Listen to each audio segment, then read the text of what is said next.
welcome back into the mist as we join after our year-long hiatus back into Ravenloft. Say hi, everybody. Hello. Tis the season. Tis the season. I'm here at the beginning this time. Woo! Yay! It's been a long time coming as we're finally back into the mist, and hopefully this time around Strahd will put up a better fight. I mean, you know, Not if I can help it. he doesn't have to. But yes, it's time to see who will survive this year's Ravenloft sessions. As Last year it was everyone. Yes, not a single death.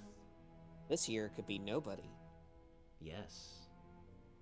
This year we might gain some people instead. Nah, never happened. But anyway, last year, the party had essentially where we left off last year. Essentially, the party had just gotten done clearing out the bone grinder, a windmill that the party had gained the deed to on their travel between Barovia, the village, and on their way to Wallachia. Essentially clearing out two of the hags, putting them to rest, but unable to finish the job for one that managed to escape on a flying cauldron. Her whereabouts is unknown, and while Mustard Seed was able to track her general location for an hour, eventually she ran out. Simply outran everybody with her immense flying speed. And is nowhere to be seen. Incidentally enough, the two of you had rescued the two children. I believe their names are Afek and Fucking damn it. Brain farts.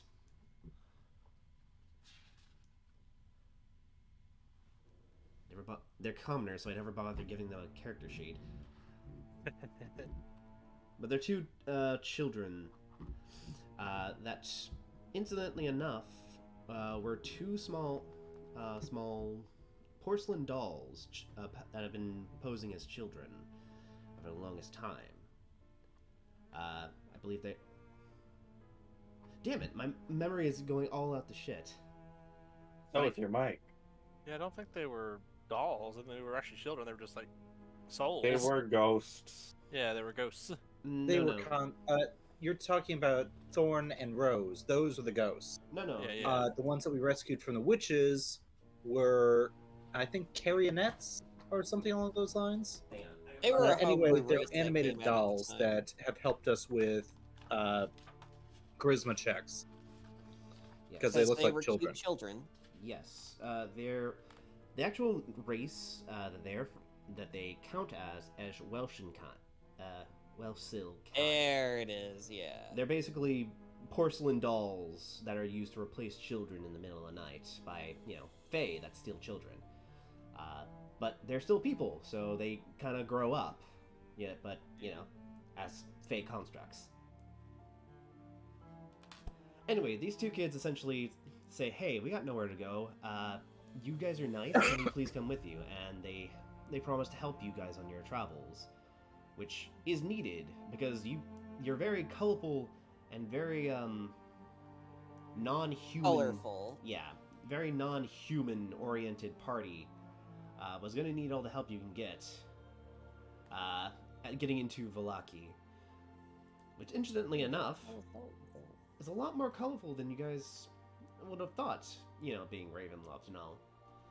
Vallaki is a surprisingly chipper place, a land that seems to be in constant autumn, where the smiles seem fake and the eyes look tired, as everyone is in a forced state of cheerfulness. A lot of you have managed to get to the Blue Water Inn, where one of the locations that is said to withhold a very powerful and much-needed relic that you guys will require in order to escape Barovia. where the owner, Erwin, has made you a deal. A lot of you are to go to his family's vineyard to check up on the lack of supplies. Their country-renowned wine, Dragon Crush. Wait, is it Red Dragon Crush or just Dragon Crush? Anyway, their wine shipments have been late, and they're not sure why. Erwin has asked a lot of you to go check it out if you guys can, and he's more than willing to compensate you guys. Incidentally enough, it was late. Well, in the evening, and it's unwise to travel at night. So a lot of you have opted to stay in town for at least for a day, or at least a night. Incidentally enough, in your downtime, Irina was kind of roped into, taking the kids off to a toy shop, where they went to see the local toy maker, Blinsky, and his little monkey companion, Piccolo. Blinksy had showed off his wares to the children with much delight and a little macabre theme, although most of them seem fit to be in a horror show. There was one item that caught your attention. A doll that's perfectly mimicked Irina down to a T, from her hair to the armor she was wearing that moment. And you would learn that the local Burgermeister's bodyguard, Isaac, has been asking forcing Blinsky to make these dolls for quite some time. Thanks to a very quick reaction with Burn, you were able to actually hide her, as Isaac was actually managed to walk in on you guys before you actually got to see her in there. We had stopped there, as a lot of you had took that time to return back to the Blue Water Inn, and hopefully sleep off a long day of traveling, and also stress. Many stress. I also like to reiterate that this is probably Mustard Seed's first time ever sleeping in a proper bed. Oh, yeah, He has no idea how to, even sleep on it. And so it's very he's just curled up in the middle. Yeah, it's very uncomfortable because if you stretch out fully like you would, normally in a tree, you'll lay out on the branch, you pick your feet up. Your feet are actually a little bit too long, and they kind of dangle off the side of the bed, and you're like, oh, no. It's too soft, this is not right. Where's the cold, hard earth? Regardless, for the sake of this, all of you have gotten a long rest. I do believe Burn had put a glyph of warding onto Irina's room. Yeah, totally. Yeah. It's been a while, man. Let me just look up. Yep, glyph of warding. You put a glyph of warding with hold person on it. Okay, yeah, he's here now. Yeah, alright, it's here. Cool. Yeah, and I think it was anyone who's coming for her, with malintent. Yeah. And I told her about it, I'm pretty sure, too. Yes. Cool. Don't worry, White, you didn't miss anything. We were just doing introductions. But with that, in mind, as the new day dawns, and once again, all of you hear the town crier shout out, "All will be well." And the bells ring, and there's just a collective sigh. It'll be even better if you stop fucking ringing that bell. It's like everything just kind of deflates as everyone wakes up. It's like, oh god, you better take your joy and all that nonsense. But yes, starting with the initiative, as you guys are collecting yourselves, we're gonna start off with Mustard Seed.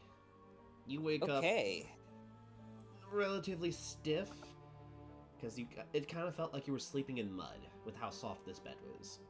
And not even actual mud. Yeah, Mustard Seed's not happy. I mean, he's glad that he has a place to stay where he is safe in this hellhole, but, you know, it's still not his forest. And the more and more he's gonna be away from his forest, the more he's gonna be, I guess, desperate. I don't know. But yeah, I'll just say he just very calmly walks downstairs to stretch himself out and also get a look around the tavern floor. Alrighty, what is the plan for today, Mustard Seed? Well, honestly, he can't really do anything by himself because he needs to rely on his newfound acquaintances, not friends, to, you know, find a lead to get out of here. And in return, he also has to protect them. And so, honestly, he would try his best to, I guess, keep watch in a way. Okay. Just to reiterate, I am going to be. Well, I haven't told you guys yet, but I might as well do it now. I'm going to be implementing a training mechanic into this session. There are going to be 5 sessions this month. So for the sake of this, you guys can actually train to get an extra feat of your choice. Oh.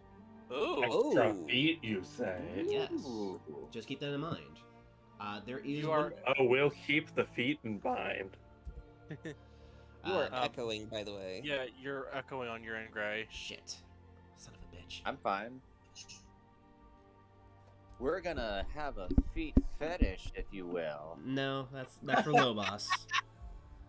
It's the fucking echo. God damn it. Hang on. Oh, let me see. Let's see. Maybe is it through Roll20? I don't know. It's on your end. I think. Hearing Yeah, I it, but I think have it's on your Roll20 end. muted. It's hold on. I think it's Wyatt. It's on Roll20. Yeah, I see for some... Wait, Mute your microphone and roll 20. Okay. 1 second. did it work? Yes. Yep. There we go. That was it. Perfect. Testing. Anyway, Continuing. Sorry. well, since you mentioned the training, since Mustard Seed is going to be pretty much keeping watch because the last time, last session, that hag got away, and even though he would have loved to sort of like negotiate a deal with her, his allies, which are still acquaintances, acted first to try and kill her. And so there's an angry hag out there that's probably plotting her revenge, and so Mustard Seed is going to be keeping watch, and so my training for feats will probably be for observant. Okay. So for the sake of this, you need to score 100 points over the course of, these sessions. Okay. You can use whatever skill that is deemed necessary, but since you're doing observant, I'd say this is going to be perception. Can I use Primeval Awareness to give myself advantage?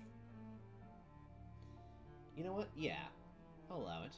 Alright, so just since it's been last year, for those who would be able to see Mustard Seed in this moment, you see him close his eyes, and then when they open, it's sort of like this sickly neon pink glow as he sort of like uses his innate Fey energy to scan the area and sense where she is.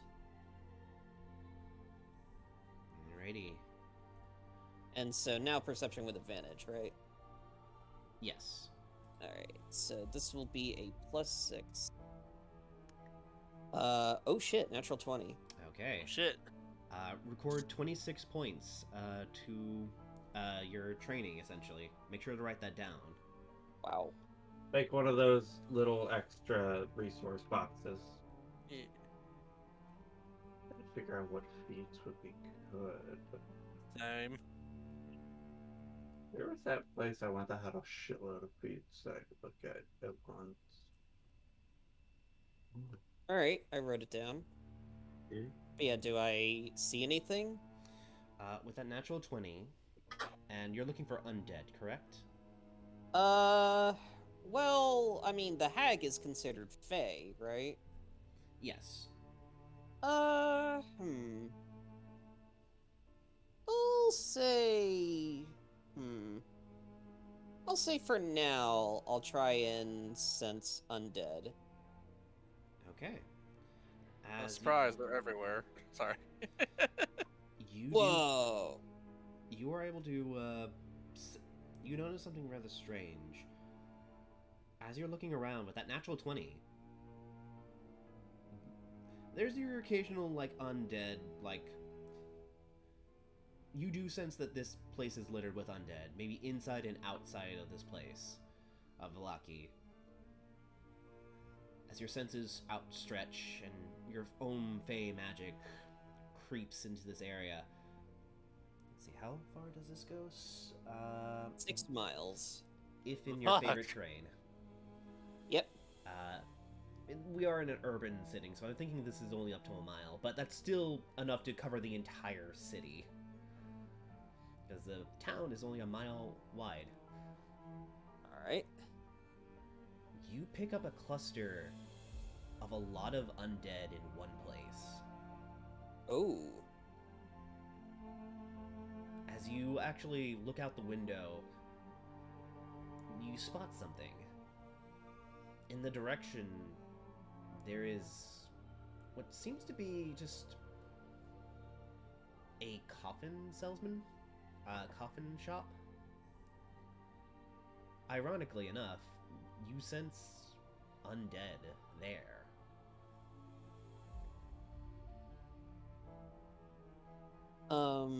How far away is the shop? It's within a mile. Let me look. Is the it like actual- within the city limits? It's inside the city. Yes. Let me just bring it up, you guys, over to the actual Vallaki map. Let's see. Blue Water Inn should be in the center, Mm.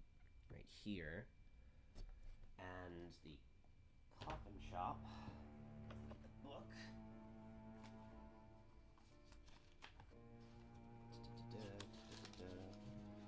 Vallaki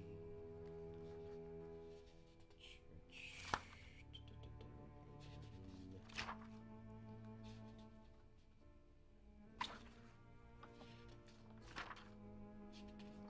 I know which one I would. Yeah, I'm between two. I'm so sorry. Sorry, I don't memorize the map. Alright, it's N6. So, directly, southeast. Yes. Uh-oh. I'm gonna say... How quick would it be for Mustard Seed to, like, take a stroll over there and back? I'd say roughly like 10 minutes or so. Yeah, so I'll say Mustard Seed will go out for a stroll to scout the place out, essentially. Zill, you're, something in the background's kind of catching on your mic. What's it sound like? Just A general... woman. Sounds like... A Children. woman talking about a dog or something. Oh yeah. Her friend just walked into the room. It's alright. Yeah, Mustard Seed will go ahead and stroll down towards that area. Alrighty. Scout the place out, basically.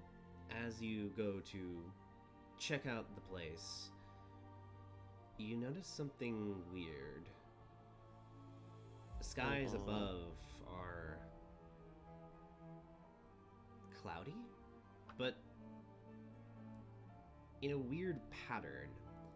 It almost looks like there's a tornado. With a ranger, you have some semblance of weather patterns, and for travel. Oh yeah. It kind of looks like there's a tornado forming near the city, but there's no indication that there should be any reason for there to be one. There's no change in climate or heat wave or anything that would cause the wind to pick up like that. I know this because I'm Oklahoman IRL.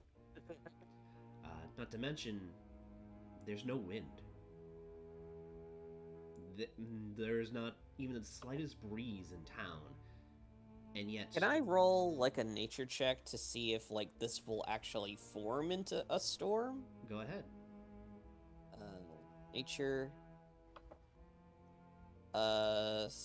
Soft 20. With that soft 20, no, this should not form anything. Whatever it is indeed magical. There's not much you can really do about it, really, but just something to keep an eye on.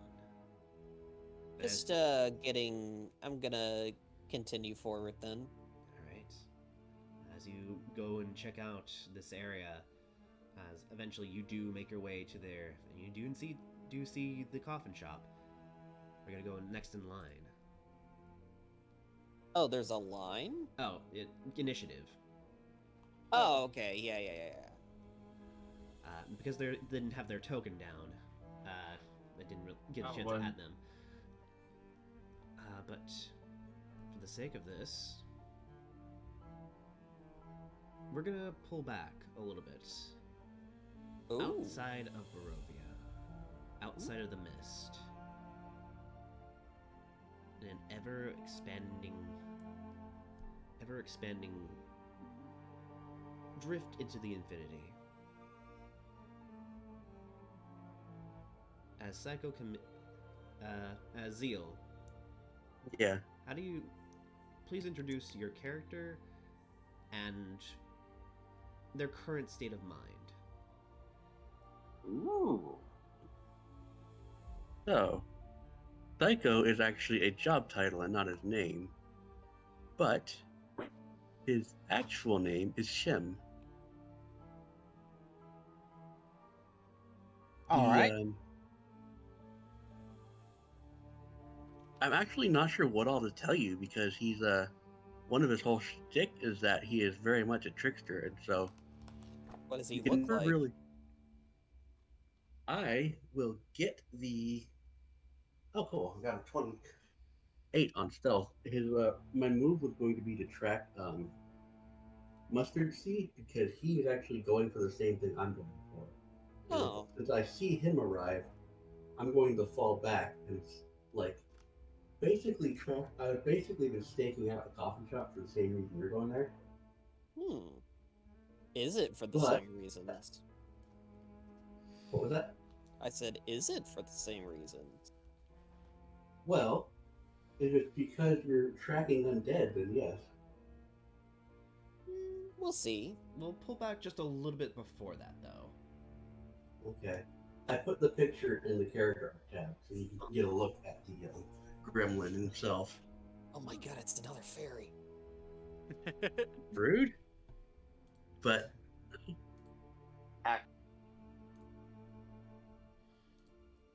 okay, so I don't actually know what you need, what you want from me right now, in terms of Sorry, I'm trying to set. background. You don't need to. I'm just gonna set a stage. Okay. You've been put in. This isn't the first time you've had one of these dreams, so to speak. But you do know that there is a certain request that you must fulfill. In this ever expanse of light, you see a single woman draped in a heavy cloak that has certain feathers sticking out from the side. She carries a scythe at her side, with her face shrouded in darkness, as you only see her lips as she talks.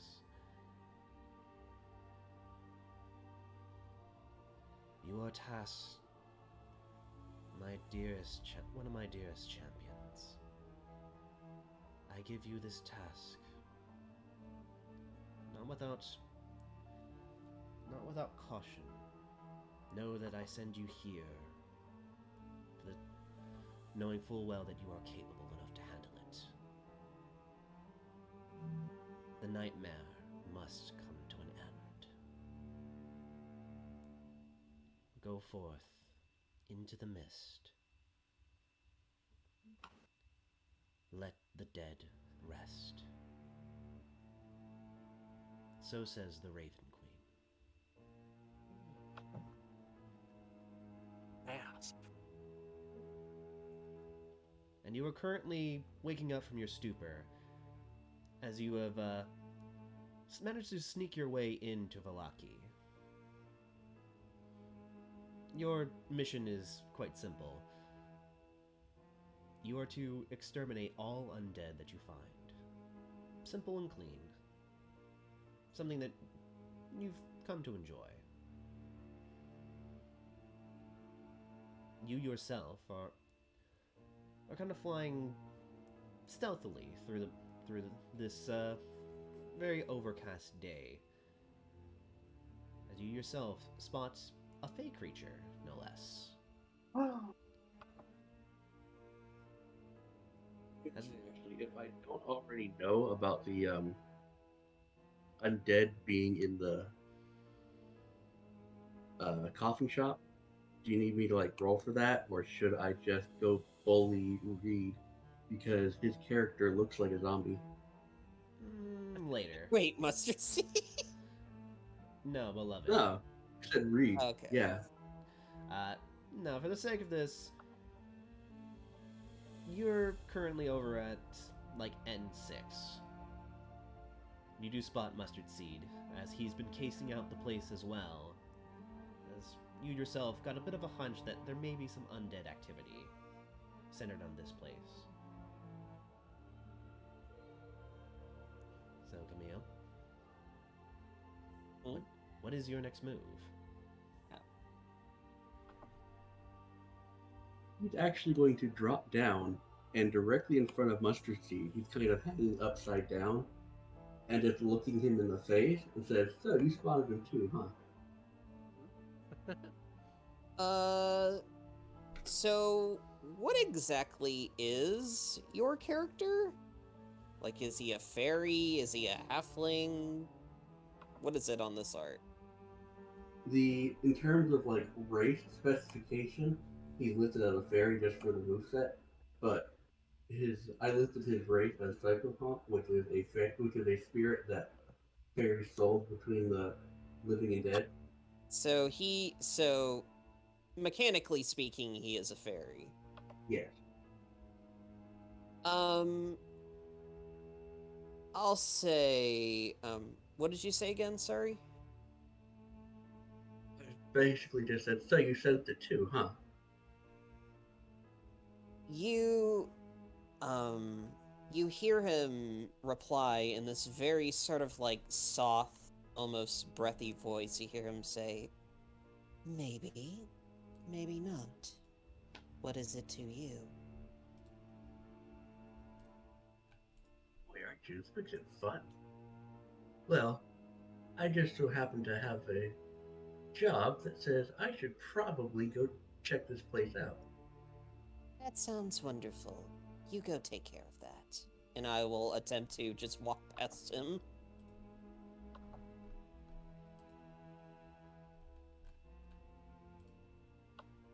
You know what's gonna happen, right? He's gonna quickly float in front of you and just kind of keep pace while staring at you and say, "What's up, Doc?" I haven't heard that in hundreds of years. Normally, someone would be nostalgic for it, but you might have triggered a very bad memory of mine.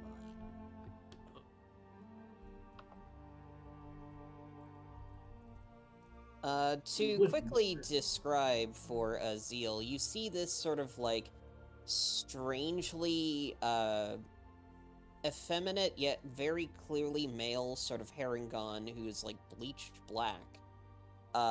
Who has this like strangely corset like leather breastplate. And he's supposed to have like sort of like a hood, but we'll just say it's down for now. Strangely colorful despite his demeanor. But despite all that, you can definitely sense that he is like from the Feywild, like he was born and raised there. Okay. So Sem's gonna be just like, okay, it seems we got off on the wrong foot there. I myself am just a humble traveling priest of Pelor. What business do you have here? Again, what is it to you? I go wherever I please. You are the one who came to me. Came to you, but we came to the same place. I don't know if it's fate or just an inconvenience, but I like to know what I'm getting Oh into no, here. it's definitely inconvenience. How rude. Roll an insight for me real quick. Okay. Here is my insight. Oh, I actually do have insight.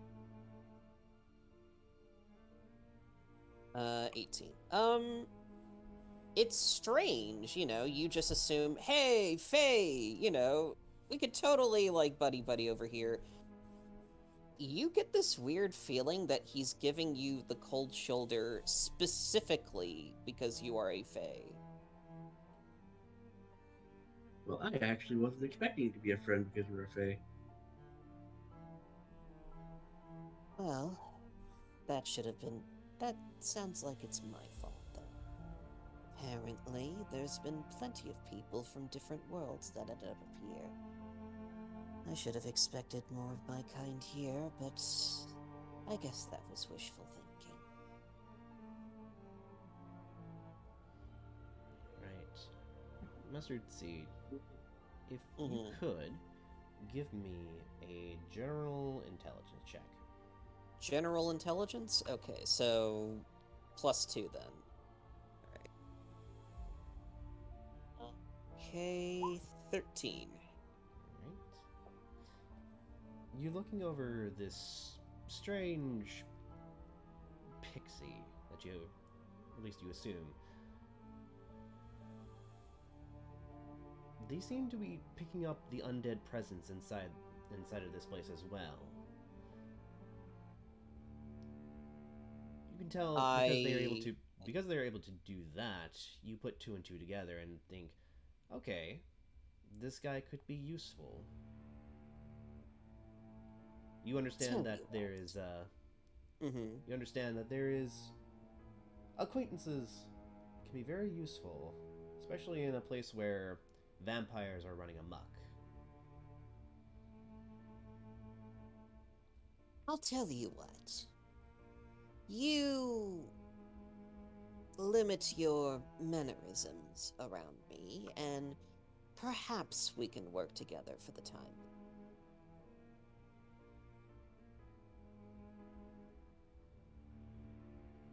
My mannerism?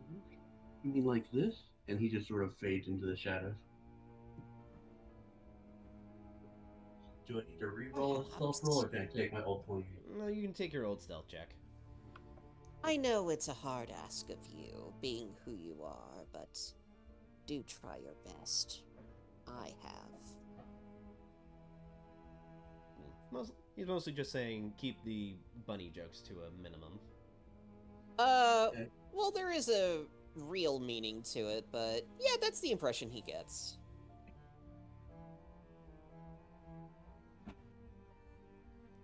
So what is this, building like? This particular building that the two of you are at... It looks very uninviting, to say the least. It's a 2-story building. And the sign on the side of it kind of looks like it's been neglected. I love it. Do I get the impression that there's someone inside? You, with your previous perception and your primeval awareness, you can tell that there is someone inside. But wouldn't I just only sense undead, though? Yes. However, you do see that there is a door. Most of the windows are kind of boarded up.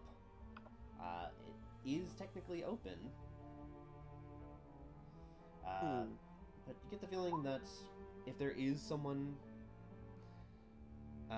in there, they're currently, like, not really opening up. Occasionally, you see a pair of eyes kind of open up. What looks clearly to be human. But they seem not interested in bartering attention. Let's see here. It seems they don't want to come out. A pity. I wish to do this diplomatically. Might as well give it a shot at least, and I will go up to the door and give it, like, a casual knock.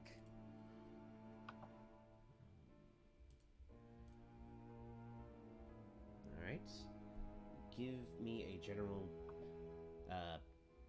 a general persuasion check, and Shem, you can roll another stealth check. I have a 0. Maybe I should be doing the talking. Sheesh. Well, that's a 12. Where is my stealth? I fixed your expertise, so it should apply. Did you get all 4 of them, or? I need to apply it to your thieves tool, but I can do that in just a bit. Okay. Yeah, I have expertise in, what is it, stealth, thieves tool, religion, and there's one other, but I can't remember the 4th.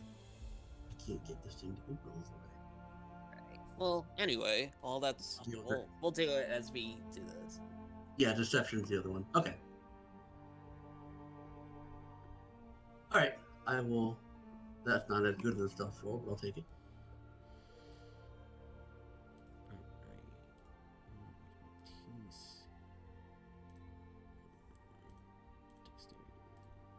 Alright. With a 12,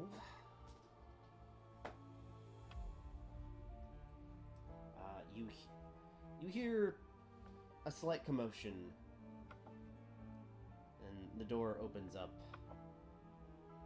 You see what looks to be a common human man, a little on the paler side, but you don't sense any undeath in him in particular. Greetings, sir. A stupid question, I'm sure, but are you, by chance, open for business? He says, not right now. Soul's gonna have to stay close for just a little bit longer. Do you have an estimate? Give me an insight. As he Alright. looks behind him. Insight. There. Should I challenge 2? Soft Oh, he 20. did a good one. You can go ahead, roll 2, Shen. Okay.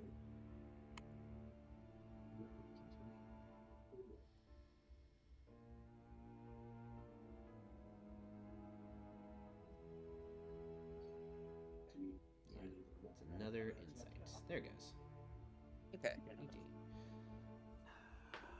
see how well he keeps his cool. Not very. The two of you, Shem in the shadows and Mustard Seed right up front, he's visibly sweating. With that insight, it's not from just work or, labor. It's a nervous, cold sweat. One where he doesn't know what to do, but he just knows that he doesn't want people around right now. says, well, I'll be putting out a sign whenever we're open for business. Understandable. One last question, though. And I sort of like get a little bit closer in and ask him directly. I'll say, Do you know the name of your employer, perhaps? I would be much delighted to meet him. Let me check something.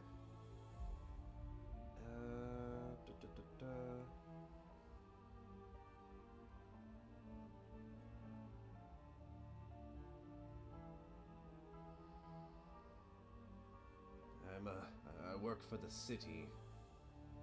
This is just me reading over notes, and just to make sure that he doesn't have, like, a general benefactor other than, right. you know, the city. It says, I work for the city, so if you want to talk to the Burgermeister. Now, please, I have things I have to go. We're closed. Fair enough. I won't take any more of your time. Can I roll an insight to see if he's lying about working for the Burgermeister? Go ahead. That is... damn, 5. I'm trying Shem, to do something very bullshit. Go ahead. Oh, And- no. I am going to say to the guy at the door, in Mustard Seed's voice, that we were actually sent here by the Burgermeister. We were making sure everything's ready for the Oh, that's so celebration in a funny. few I days. am the Burgermeister. Okay, roll deception? Okay. I have advantage on deception, fortunately, because of the actor feat. So that's a 28. Oh, God. Actually, that should already apply the expertise. Okay, so it's only 25, but still, that's pretty good. Yeah, that is 20. That is good. Even Oh, Mustard Seeds, no. you're like, oh, wait, what? Okay, Yeah. By the way, I have the actor feat, which A, allowed me to mimic people's voices and throw my voice, and B, gives me advantage on deception and performance, so... okay.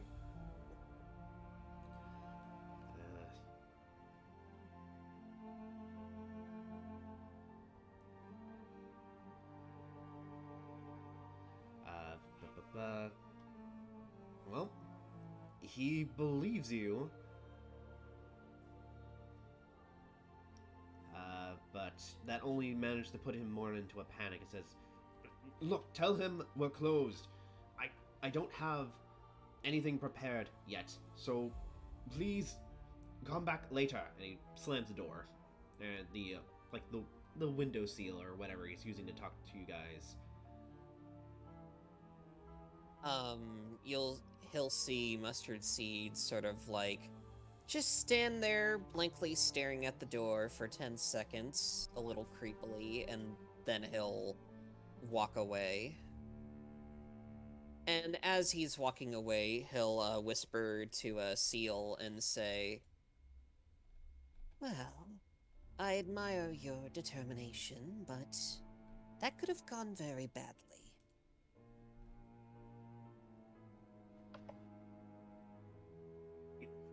Maybe for you, and it goes back to the building that you were just leaving. I'm going to see if there's any way to get in through the windows.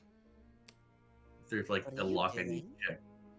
So, Shem, as you're going there, give me a general perception check. Okay. I do kind of want to do a, I was looking at the possible feats to pick later, and I would kind of like to work towards Dungeon Delver if we're going to do an experience thing for that. ooh, But my perception's not great. But I do kind of want to check everything that's going on around the windows, like make sure I'm not going to trigger any alarm or anything, like general traps and nonsense look before I go. Okay. With that soft 20 perception, this place is boarded up pretty well. Like, the windows, you can tell that, yeah, this is a classic vampire nonsense. This place is boarded up so, like, no sunlight will ever get inside this place. You can tell that even on the second floor, everything is bordered like fortified to the point where it's meant to keep something in rather than something out. And from the general pieces that you can look in through, you get the feeling that, yeah, there's a lot of hiding places. This could hold a lot of... It's big enough to hold enough people where you consider it to be a problem.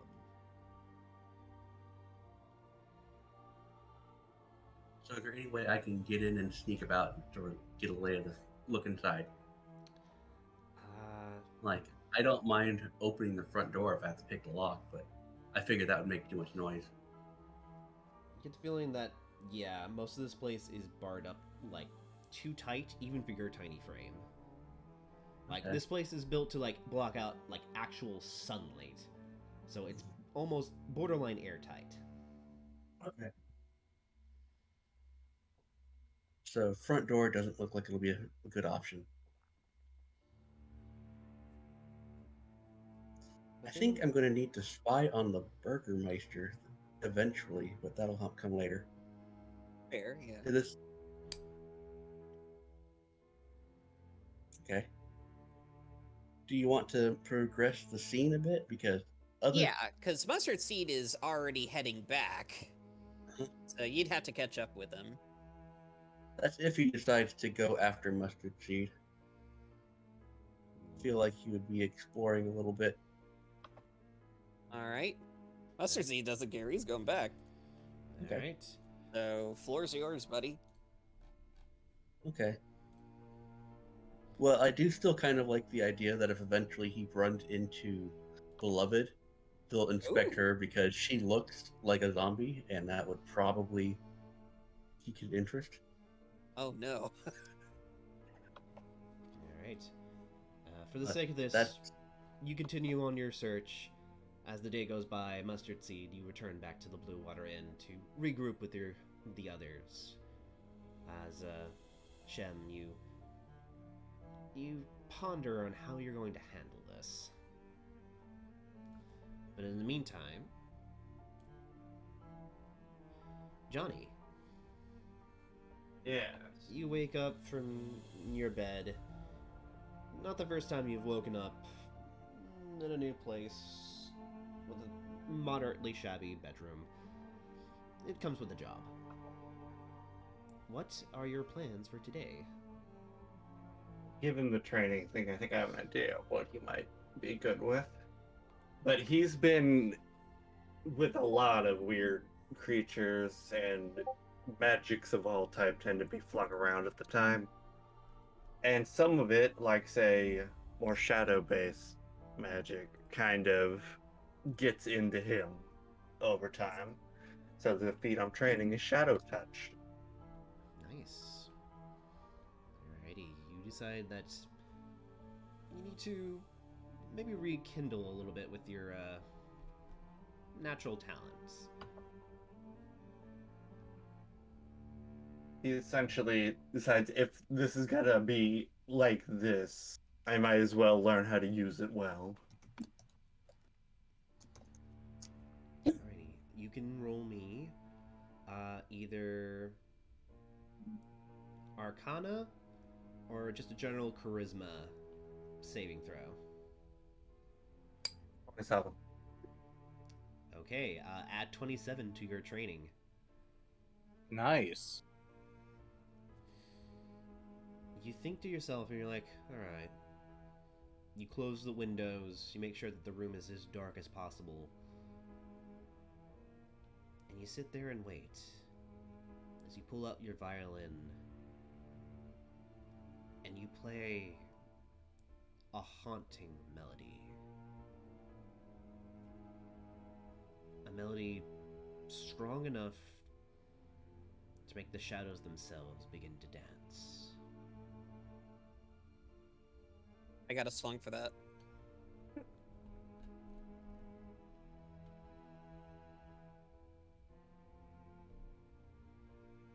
You can gain, like, experience towards Lord. Delta.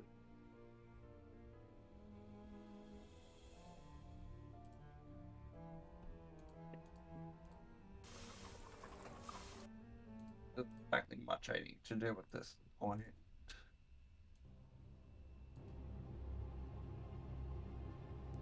Oh yeah, Bloodborne.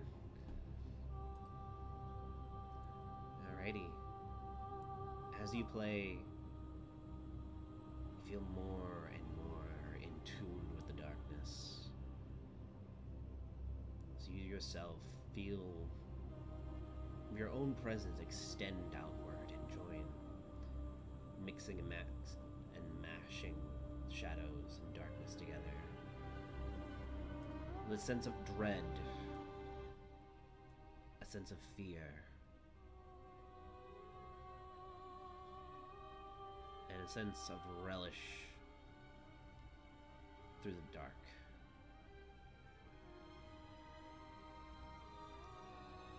You feel empowered and at home.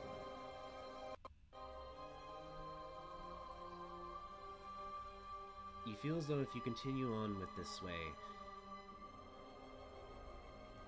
you may change in a very drastic way. But is that truly a bad thing? Only time will tell.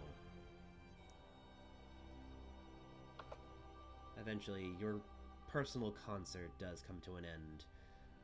As the Blue Water Inn's general atmosphere feels a little more tense. Just as a side note, you said you feel empowered, and that's when the music crescendoed on my end. That was awesome. Very nice.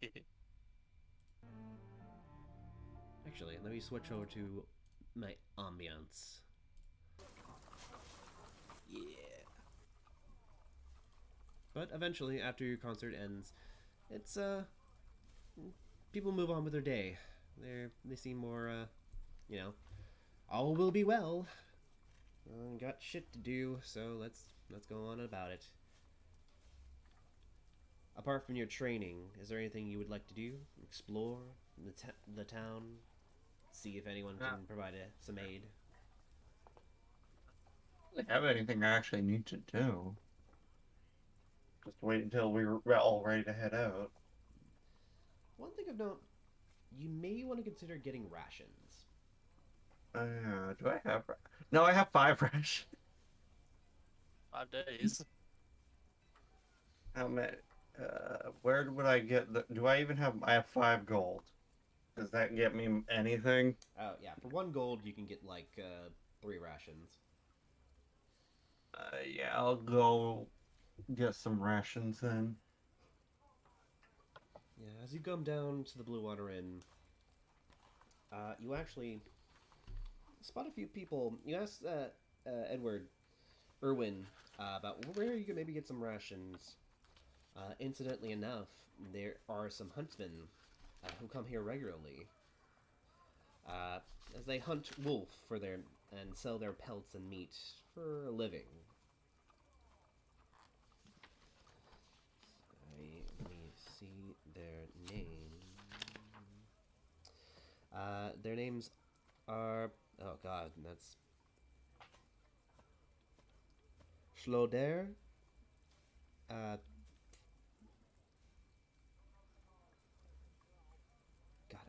I'm just gonna type it out, because I don't know how to pronounce a name like this.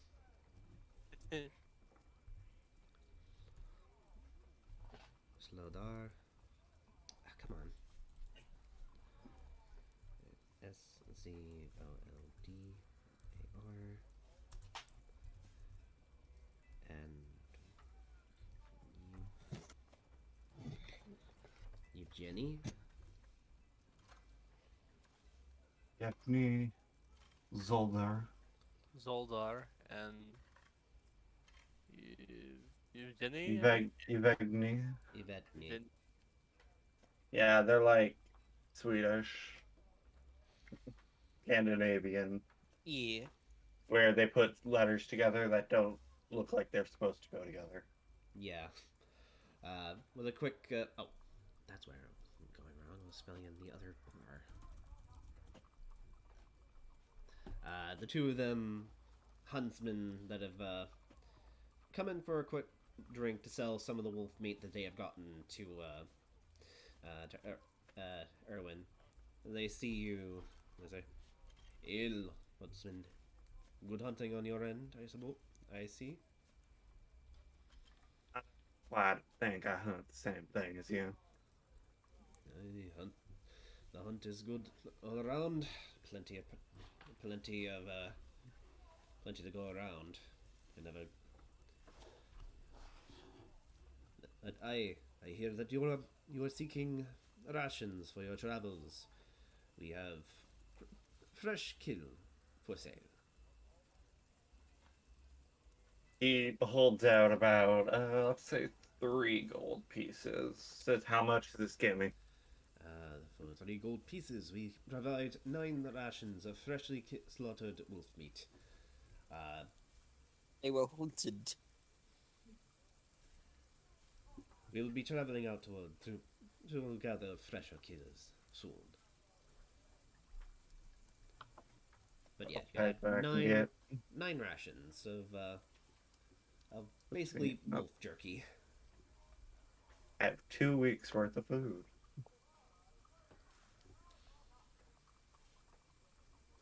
Alrighty then. Alrighty, seeing as you've taken some time to train and you've gotten rations, is there anything else you would like to do, Johnny? Nah. I think I'm good. Alrighty. You wait in the Blue Water Inn, enjoying your time, enjoying the peace, listening to the general rabble of the day as it goes on. As we now bring ourselves to the next scene. Beloved. All right. Hey, He has girl. returned. Hey, girl. Beloved is going to kind of stomp her way back into the inn. She holds the hem of her dress and does a couple little twirls because she's in a wonderful mood. Really? Terrifying. Uh, she heads upstairs and she looks for Periwinkle. Oh, yeah. Yeah. Alright, up in one of the rooms upstairs, you give a knock. Periwinkle opens the door. And for those who have not seen it in a while. Nope, not that. Gotta brush the dust off him there. There you go. Right. Harry Winkle. Awesome. There's the boy. So adorable. He's worth 750 gold credit, apparently. Right? Oh, you can't think for a second his uncle hasn't considered the price for him. Oh, it's terrible. Oof. I'm not wrong. It's All right. No, it's not. You actually hear a shout from the back. Oi, boy, get the door. Right away, Uncle. Oh, Miss Beloved, it's nice to see you. Beloved doesn't say anything. She just stares at him for a couple of seconds before pulling out the Blightwood broom and kind of pushing it against his chest, like, here, take this. Oh, lovely. I was a little bit worried the last time the broom got a little messy. As he remembers impaling Strahd with his broom. That was fucking awesome. Yes, it was. Do it All right. again.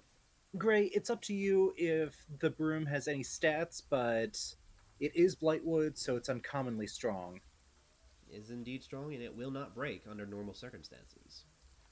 Awesome. So Okay. instead of using like improvised weapons, he actually gets actual javelin stats. Ooh. Beloved turns around and walks downstairs without saying a word. And then she walks over to the 2 hunters, Solidar and Yevigny. And she just kind of stands in front of them, staring at them. Big. Roll With a smile? intimidation. Okay. I don't remember the last time Beloved smile. No, wait, she did smile uh, after they killed Strahd. Yay! Yeah. Oh, All right. Intimidation. Here we go. She also smiled on her wedding day, and then she did do that. He really didn't. Oh boy. uh, so they let's see. They have human scout stats. They're moderately creeped out. You do notice that they kind of place a hand on their their bows, like, oh, okay, what? Eventually, Slodar does become say, "Hail to you, ma'am. What business do you have with us?" Beloved crouches down slightly because she's tall. And are they sitting or standing?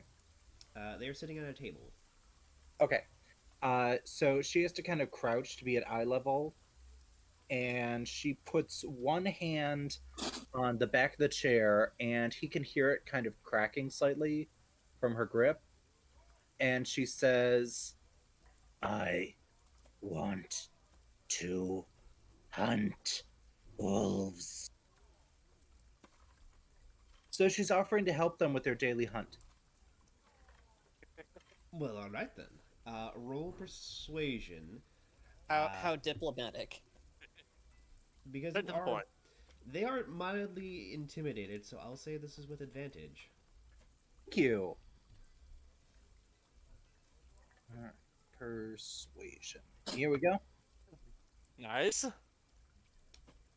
They both look to each other, and you see the same thought in their heads go off as they think, better to let her hunt the wolves and not us.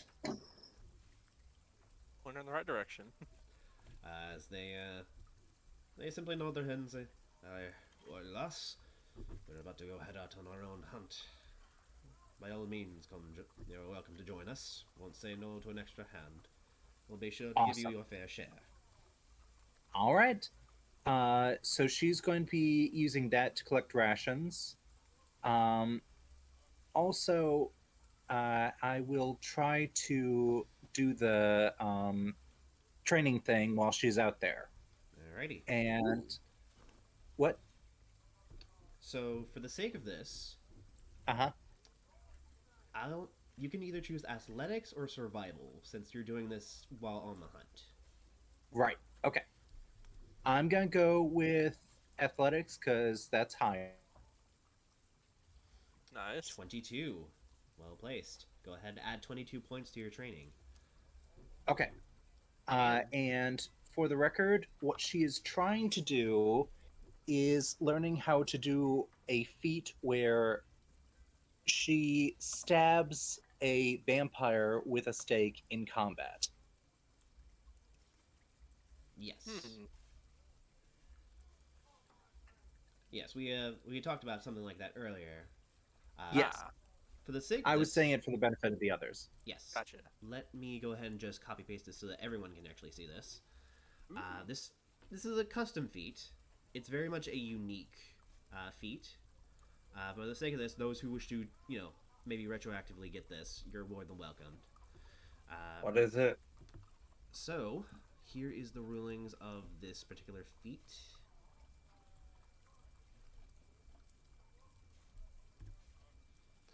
When using a wooden improvised weapon or a specialized weapon, and the user makes a grapple check on a vampire or vampire thrall, they may stake their heart as a part of the action.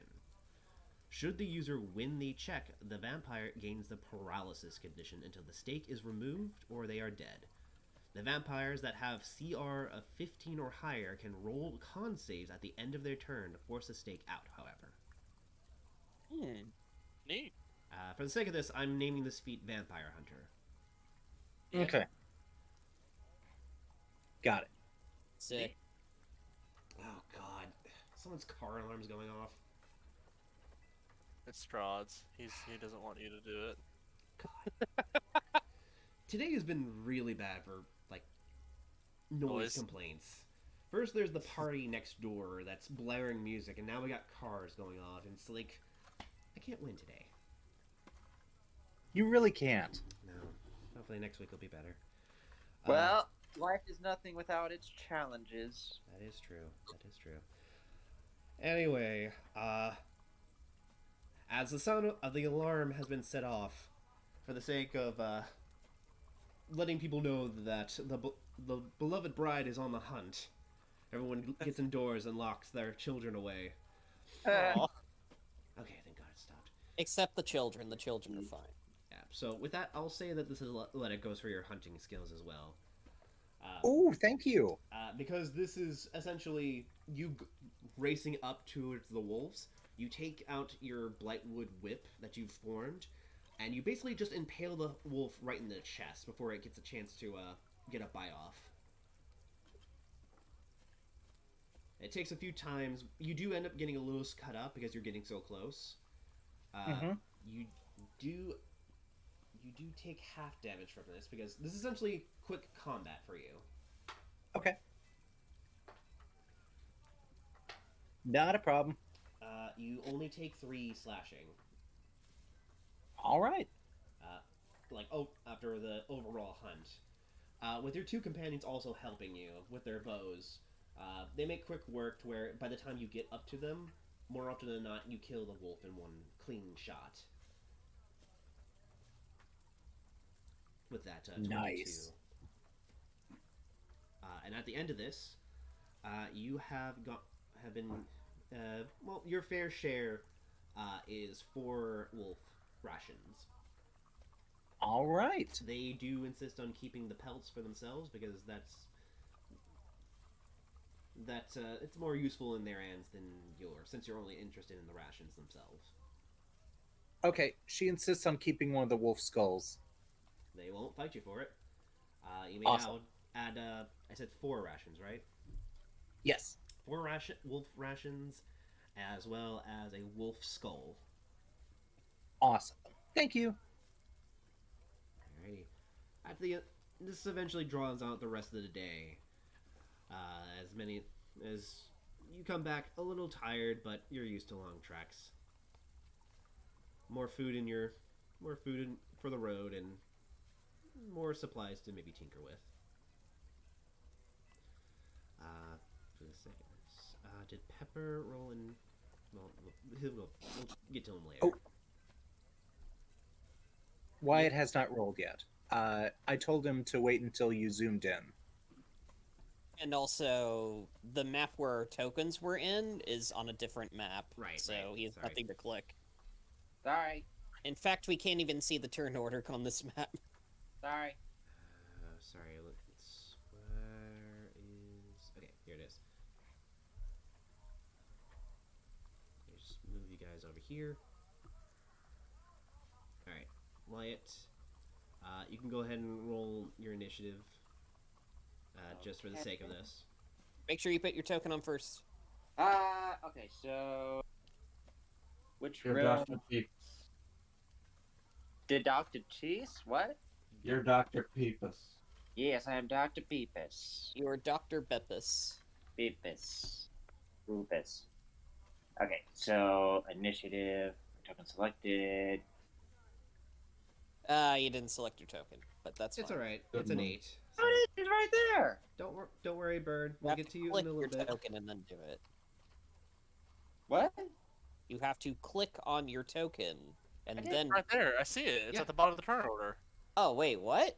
No, it didn't Yeah. fucking scroll down. It's Yep. because we all rolled really weird. Okay. Eh. Yeah, there it is. Well, anyway, Dr. Peppers. Sorry. Hello. Alright, Dr. Peppers. You have had a wonderful night. It felt like you slept for a year. Ah. Now that's what I call sleeping like the dead. Anyway, for the sake of this, to get you caught up in case you didn't hear, this round we are actually implementing training sessions. So, if you want to essentially train to gain a feat, you can take some downtime to do so. A feat? Well, what kind are there? Many. Many, and there's a list. Basically, anything your character could conceivably do. Oh, so just like anything I can think of, there isn't like a list I have to consult? Well, there is, yes, but like we're trying to help you narrow it down. Like, what do you think the doctor would start training on? Hmm. Well, it seems we're going to be in this town for quite some time, which means I don't have to worry about seeing my other patients. They're going to have to be patient themselves.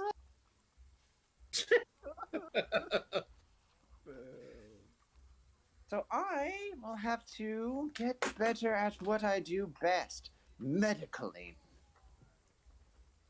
It's like science, but for the body. Alrighty. As you are resting in your room, you can roll me a medicine check to see if you can get a little bit more better at making medicine. Wonderful. Alright. 10. Please, on your character sheet, record the amount you get. So the 10. So Alright. in order to actually gain the feat, you need to score a grand total of 100 points. So far, you're a tenth of the way done. Alright, I'll put this personality traits? Wherever is easy for you. Oh, bio. I should put it in bio. Okay, character, additional features. Yep, well, features. Yeah. 10, 100. Groovy. Alright. Did I? When I was looking, Oh, yes? when I was looking for a hidden entrance and stuff, did that do anything toward my dungeon delver training? I'll say yeah. I'd say that whatever role you did for looking into that place, that counts as like dungeon delving. So yeah. That was the perception where I got a 20, right? No, that was earlier. No, that was a 20. Okay, cool. Yes, I believe it was a 20. But anyway, Dr. Pepper, you spend the majority of this day basically playing with your junior's first alchemy kit. As you go over the basics, get a little bit better at your pouring hand. You know how to get just the right kind of pour to where it doesn't fizzle out over the cup, and you don't end up like pouring the can into the glass, but then like over half of it just turns into foam and evaporates, and then you're just left with half a glass of Dr. Pepper. Oh, fiddle-dee-dee. And then you remember the old trick where you lean the glass all over just a little bit so it has a wider surface area so it doesn't lose as much. Yeah. That's how you get the good stuff going. And just... yeah, the smell of Dr. Pepper. That's where the pepper comes in. You just Also, the pepper grinder. You just pull out a whole ass like red bell pepper. Start mixing it into your potion. Yes. This will make oranges look like they're for scurvy bitches. This topical ointment is going to do just great as you put the seeds of the jalapeno into it. This will make great eye drops. The burning means it's working really good. All the germs are going away. Yes. Remember, Nothing kids. will live there. Remember. It means you're... What, Gray? Remember, kids. If it burns, then it's healing. Yes. It's how you know the evil germs are cleansing out of your purity. The evil has been defeated. Hey, nurse, get me my 1 gauge needle. So I can lead pipe just cut. That's right, my nurse. My new brand informally made nurse. Nurse Bride. I should get her a job application. Meanwhile, she's outside the city just slaughtering wolves. Staking wolves. Just the fucking doom music playing at full volume. Why, Mrs. Bride, you are quite the talented autopsy giver. then cut Oh, to her that- ripping a wolf's spine out like the freaking predator. Yeah. So efficient. So efficient. Well, best start one's day off correctly, and I head on downstairs to start making my breakfast. Alrighty. For the sake of this, Erwin does allow you access to the kitchen, mindful that you supply your own supplies, and if you do use theirs, well, it goes on your tab. Yeah. But seeing as Beloved paid with, like, literal 25 gold worth of jewelry, whatever you do should be perfectly fine. Wait, and who owns this establishment? Their name, just so I can read it out properly and I'm not butchering it. The owner's name is Erwin Martikov. Why, thank you, Ern Bontkov. And is there anything physically wrong with him? He looks like a normal dude. And if you should ever find yourself missing something of your person, I will be happy to correct that for you. Are you implying something? Things seem very precarious out there about the town at the moment, and I mean, as well as we try to take care of ourselves, it's always good to have a doctor on hand. He winks, but you can't see it. You have to, you visibly have to say wink as you tilt your head to the side. Is that just going to be a defiant trait for all my characters? Is that they have to verbally wink? Yes. Yes. Up to Yeah, you. none of your characters have eyelids. So. Aiden might at this point, yeah, I think.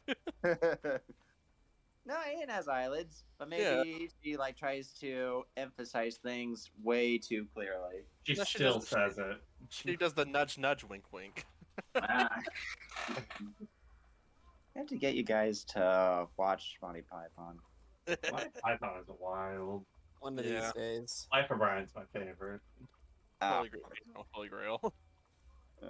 But okay, so Dr. Peppers goes into the kitchen and gets all the fruit, like one of every fruit that they got on stock. They have some sour granny apples, which many people have considered to be poisonous. They have potatoes, which are considered the fruit of the earth. More potatoes. Yes, good, good, yes. Some pickled radishes. Oh, I see, yes, oh, excellent. Is that it? Grapes. A Grow lot grapes? of grapes. Oh. Just Ooh. an absorbent amount of grapes. Like, you just open a cabinet and they're just pouring out. They just have them jammed in there. Like, it's still on the bushel, too. Like, you see the roots that they uprooted it with. That's how you know it's fresh.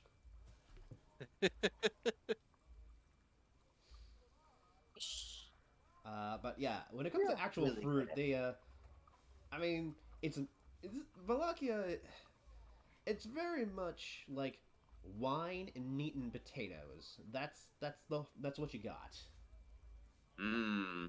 Well, you know, a whole country once starving for independence did survive quite well on potatoes, they say. Very muscularly. All right, then. I get a butter churner and I throw one of everything in there and I start mashing them up. Okay, so you begin to make this horrible concoction as Erwin's wife. God, I keep forgetting her name.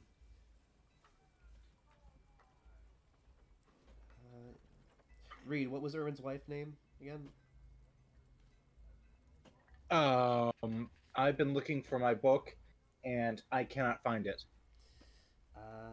Okay. The proprietress. That's it. That's her only name. Well, my first name Danica. is Doc. Danika. Danica. Danica. Danica. Fucking Christ. Danica. She looks at you basically making butter, and essentially like, please clean it once you're finished. I will need to use that again later, and I'd rather not have my butter taste like jam or applesauce or Oh, but that's the potato. most. Oh, but that just adds an extra bit of spice and flavor and excitement to your bread, dear. Meanwhile, they're not spicy at all. Good doctor, do you know what spice is? Madam, the spice melange. Spice. Spice melange. That is the funnest fucking thing to ever say. Oh, yes, I Sorry. would like the spice melange. Anyway, madam, I admit I'm a doctor and chef of science and medical things. But what is cooking if not science of the tongue? Gastroastronomy. You're saying gastroastronomy. Yes! See, we're all learning something together, aren't we? At the same time, no less. So you're saying that you're a chef? Yes! Make a in deception way. check. Oh no. Dee. Deception is right over there. That's obviously not gonna be enough. She just At least looks it's a 10. She looks you up and down and says, "Be sure to clean up, good doctor." And she dignifyingly walks out. Yes, well, Removing no herself. surgeon is without his cleanliness. Yes. So go ahead and you are not proficient in mess tools. So just go ahead and roll me an intelligence check to see how well this goes. Oh, actually, what time would it be that he's doing this? This will probably while you're Because still out. I know you have your Okay. mess tools, but unfortunate. all right. All right. So, intelligence, insight, intimidation, investigation. Uh-oh. Oh. Wait, strength, dexterity, intelligence. There you are. Yeah. Okay. Wow. A 19 on the die to get you a 23. Oh my fucking god. That goddamn car alarm. He faked it until he made it. Alright, well, there is now a second alarm warning the people of Lucky that the good doctor is cooking. Hopefully that doesn't come up the recording. But yes, with the 23, you make... God, I should say with disadvantage, but even that would just be a 17. So, potatoes, grapes, apples, Pickled radishes. and pickled radishes. You make this very, very strange mash. It's with the grapes and almost like it's kind of like a. I mean, with the grapes and the apples, you actually manage to like press out the juice inside of them, and you get like at the very least like a concoction of some sort, with bits of mashed potato and radish in it. They just gather at the bottom of the vial. It just gathers at the bottom of the vial like like kind of like a terrarium that has like the silt and like algae sitting at the bottom. Well, It's edible. It's not going to poison anyone. And given time, hell, it may even form a type of wine But for the sake of this, you have one cooking vial. Put question marks on it. I think that's the first time I've ever heard Gray be stumped to figure out how to food porn something. There's nothing. There's nothing to make porn of. This is literally Exactly. like a child. You threw a bunch of things into a pan and mashed it up to see what colors would mix, and you have this. Yes. I call it the Blue Water Jam, even though it might probably be purple. You can't use that under copyright law. Yeah, Erwin will like. We are not affiliated. Please do not use our brand like that. I call this Dr. Pepper's Dark Berry. Ooh! Yes, that's a good point, me. And I just point to a mirror reflection of myself. And then he writes on the vial, copyright 2019. Perfect. Well, time to test this out on someone. Do. And he walks out there to enjoy the day. Okay, who are you going to test this on? Well, I mean, who is in this dining hall downstairs? Oh no. Okay. Let me just roll a d4. Okay. So within here, you see a group of people. One seemed to be two noble men who are just kind of like bumming it out at the inn, just kind of drinking and talking shit. You also see what looks to be a very colorful half-elf who is currently going through a few notes on a table as he's drinking some tea. Mmm.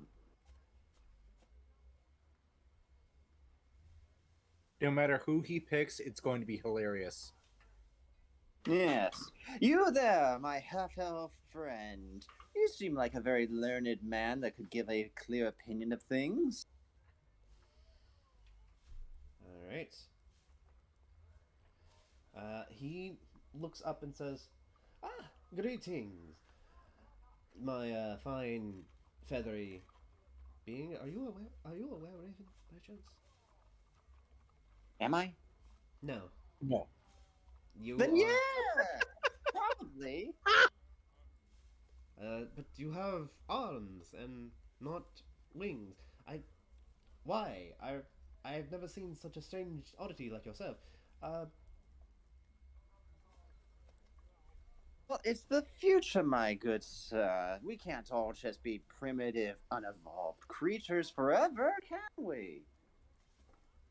Well, I'll try not to take offense to that, but anyway, what can I do for you, my dear avian friend? Well, my good half-elf friend, you notice, I'm sure by now, that this town has quite a sickness, an illness plaguing it all over the place. Yes? Aye, yes. Well, as a good doctor, I have taken upon myself to try and remedy such issues, and I have this vial here that could very well be a nice, healthy cure-all. Ah, so you're a snake oil salesman. No, sir. I'm an avian, and this is no oil, but a nice, gentle fruit blend. This is the anti-Aiden. Yes, and I was wondering if perchance you would like to test it out and cure anything that could be ailing you. Well, my good sir, I can assure you I am in tip-top health. As he motions to himself, gives a little bit of a flair in his kind of a maestro-like attire that he wears. Seems to be fit to look like he could conduct a carnival of some sorts. Yes, I see. what by chance, perchance, my good sir, is it that you do? Exactly. Oh, I'm a bit of a traveling carnival owner myself. A traveling carnival, you say? In this very town at this very moment? Aurora Boreal. Oh, well, for now, the show is on a bit of a delay. I'm currently trying to resupply for the next show. With the festivals that happen so often here in Velaki, I'm a very busy man. Oh. What, if you don't mind me asking, but what sort of shows do you perform?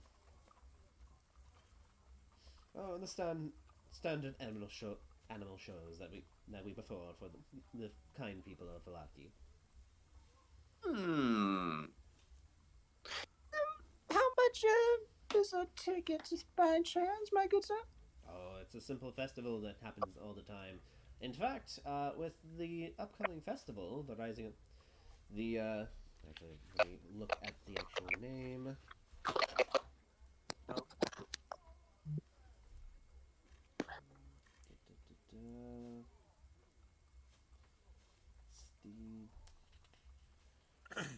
The last festival was the Festival of the Wolf. This one is supposed to be The Festival of the Sun. yes, the Festival of the Sun. That's the Festival of the Sun. Just in a few days, I'll have to be putting my show up on the grand scale, to fit the rest of the attire. Getting some of the monkeys to put on the sun hats is really tiresome. Oh, believe me, I know that quite well. Putting formal attire on your animal specimens is so much more aggravating than it is pleasurable at times. Yes, it's quite the journey, but at the end of Yeah. the day, it's all quite worth it. But since I have your ear, would you mind perhaps joining me for a bit of conversation? Why, my good sir, I would be delighted for some of that there. Right. Tell me, my good avian friend. I never got your name, actually. Why, it's Dr. Peppers, my good sir. Sir, Mr. Dr. Peppers. And he extends his hand like a lady waiting for a kiss on the palm. Oh, he graciously puts on a little bit of a fanfare as he kisses the back of your hand, now giving a slight bow. He says, it is a pleasure to meet you, Mr. Dr. Peppers. My name is Rectavio. I am the ringmaster of the local circus. All right, Rick Pavio Ringmaster. Just typing that in. Oh, splendid! And out of curiosity, you wouldn't happen to have noticed yourself being trapped or locked in this plane of a township by chance? Oh, the mist, yes. I was once a ringmaster of faraway lands, until one day I was, well, unfortunate enough to come across the mist, and I have been here for quite some time. Thankfully, Erwin is kind enough to provide me a place to stay. Isn't that right, Erwin? And Erwin's just like, mm-hmm. He just cleans the glass. He's like, yep, still waiting on that tab. Oh, really now? So you've explored a great deal of these mysterious misty lands, you say? Well, outside of the mist, perhaps, but here, I am, I am but a common ringmaster. I live to entertain, and and luckily enough, Valaki has more than enough job opportunities for me.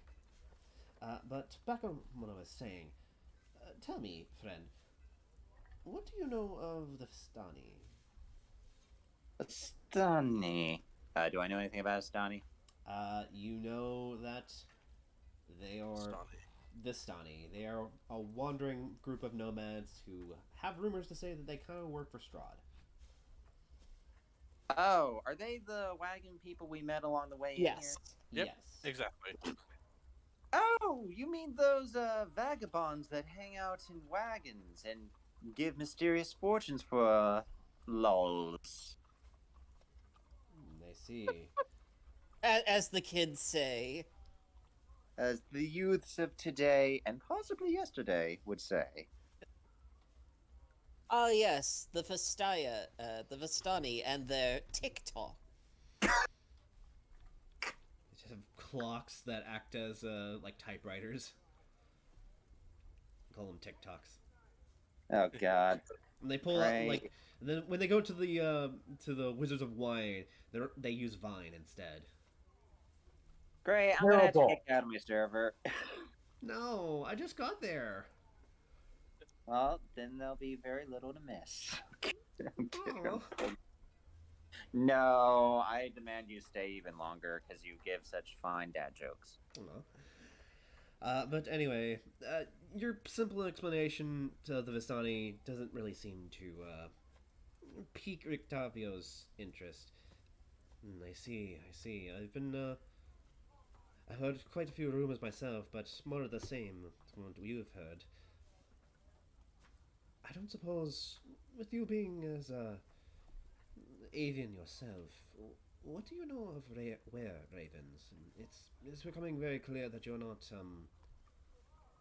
a were-raven. I believe I've heard something similar to yourself in my travels. A Arakakra? Kokra, my good sir. I know it sounds very much like our competitors. But yes, it's an Arakokra, I'm afraid. Oh,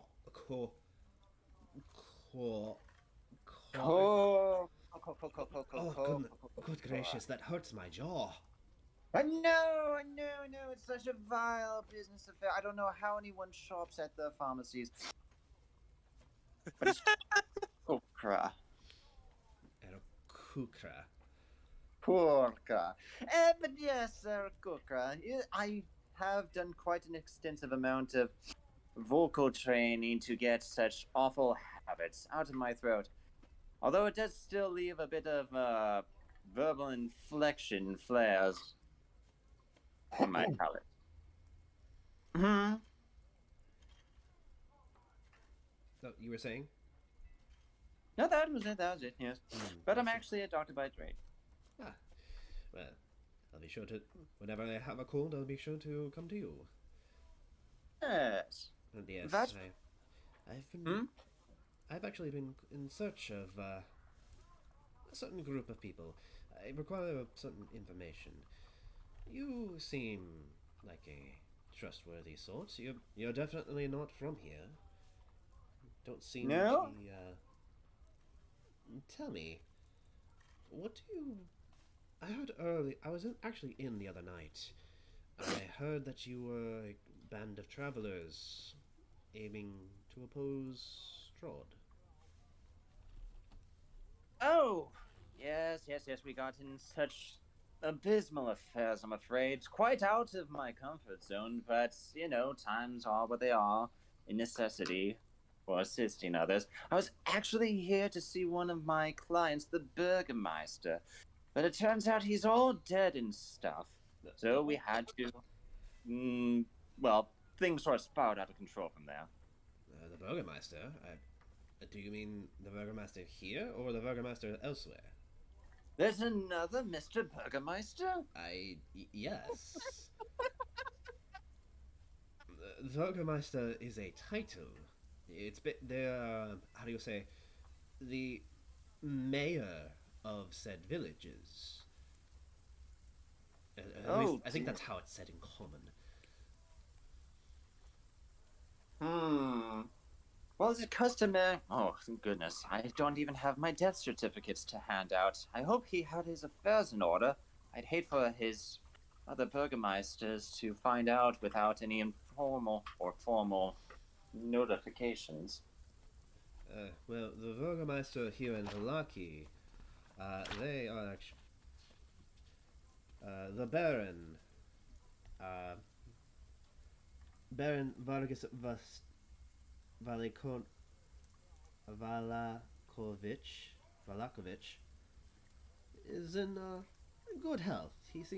He makes it a point to make sure everyone knows that all is well. As you see a slight roll of his eyes as he sips his tea. Regardless, I'm certain that he would not care. If anything, he would not wish to hear the bad news of whatever Burgermeister you're speaking of. He has more important things to do, apparently. More important thing. Well, yes, I'm starting to surmise there's a great deal of nefariousness going on with this Strahd and his impact on the municipalities. Yes. By chance, there are several people here, all over Barovia. There's a bit of a divide. Many people believe that by serving the master, that it will lead to prosperity. Others simply try their best to live their own lives in blissful ignorance.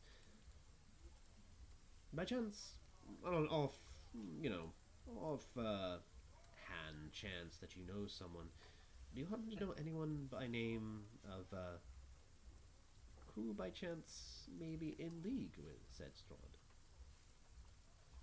In league with Strahd. Is that what he said? Yes. Hmm. Hmm. Was Irina in? No, no, no. I don't think she liked him very much, actually. Nope. Nope. I can't say that I do. There's slight, visibly frustration behind it, but he quickly turns back to his cheerful self and says, "Ah, well, no loss, no foul." Sir, I'm my good, gentle sir. Pats his hands. Pat, pat, pat.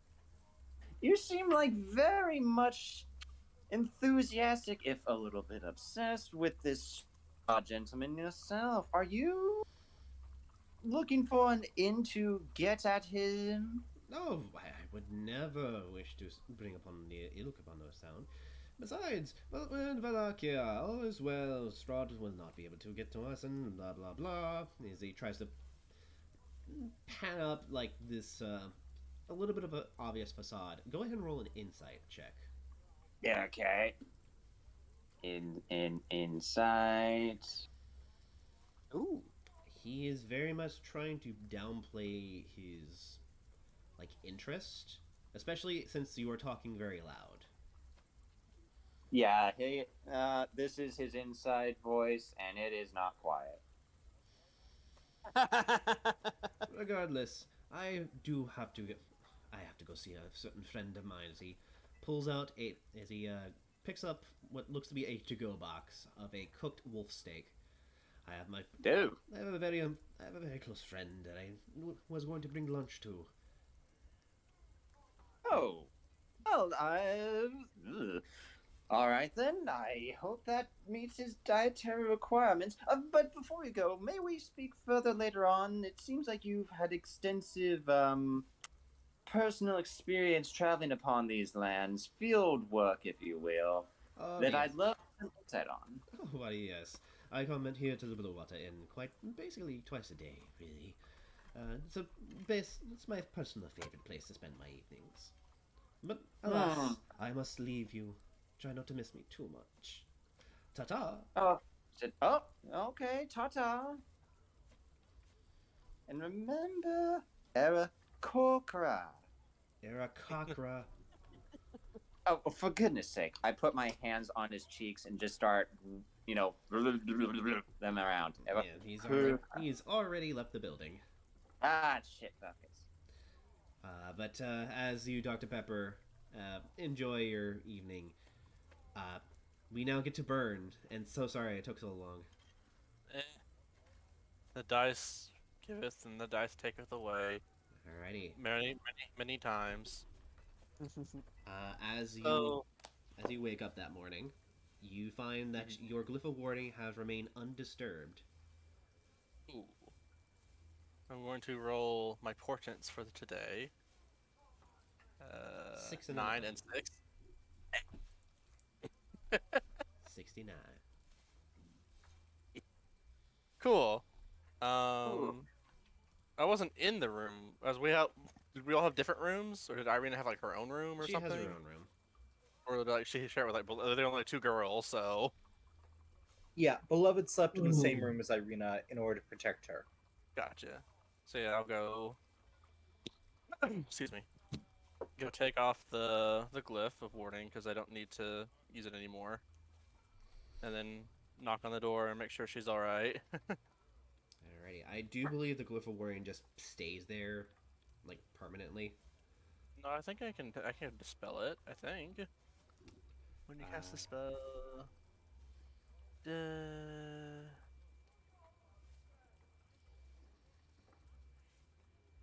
I mean, I guess, yeah. I guess it can stay there then, yeah. It's not visible, I don't think, so. No. It's not visible. But for the sake of this, you you open up, you check on her. She's not a morning person. She's wrapped up, like, under the cover. She's like, yeah, I'm fine. It's not morning. I understand, but I do need to do something real quick as I walk over to her and cast another action on her. Just bap. She says, There you go. thank you. Just yell if you need anything, I suppose. Will do. She says, as she puts the rapier back down from underneath the sheets. Oh. Alright, then yeah, the ward still being active is good. Were there any windows in that room? They are, but it's boarded shut. Okay. Good enough, I suppose. But yeah, I guess burn. I guess to start, the feat I want to train for is actually a feat, the lucky feat. Ooh, okay. Because I already have the portents that let me do like forced rolls, giving myself re-rolls in a way that I can like flavor it to be like my divining, giving me insight to it would be fun. Yep. As you decide to take a little bit of time to meditate, you watch as everyone else does their own thing for today, as they either gather supplies, do their own training, or investigations themselves. I'm gonna be a wizard and look at my book. Alrighty, what secrets will you find? For the sake of this, I think your training option is limited to either religion or arcana. Oh, both those have +8, so I knew it was gonna happen. Oh. Well, it's one bad roll. Yeah. Go ahead and add 10 to your roll, to your grand total.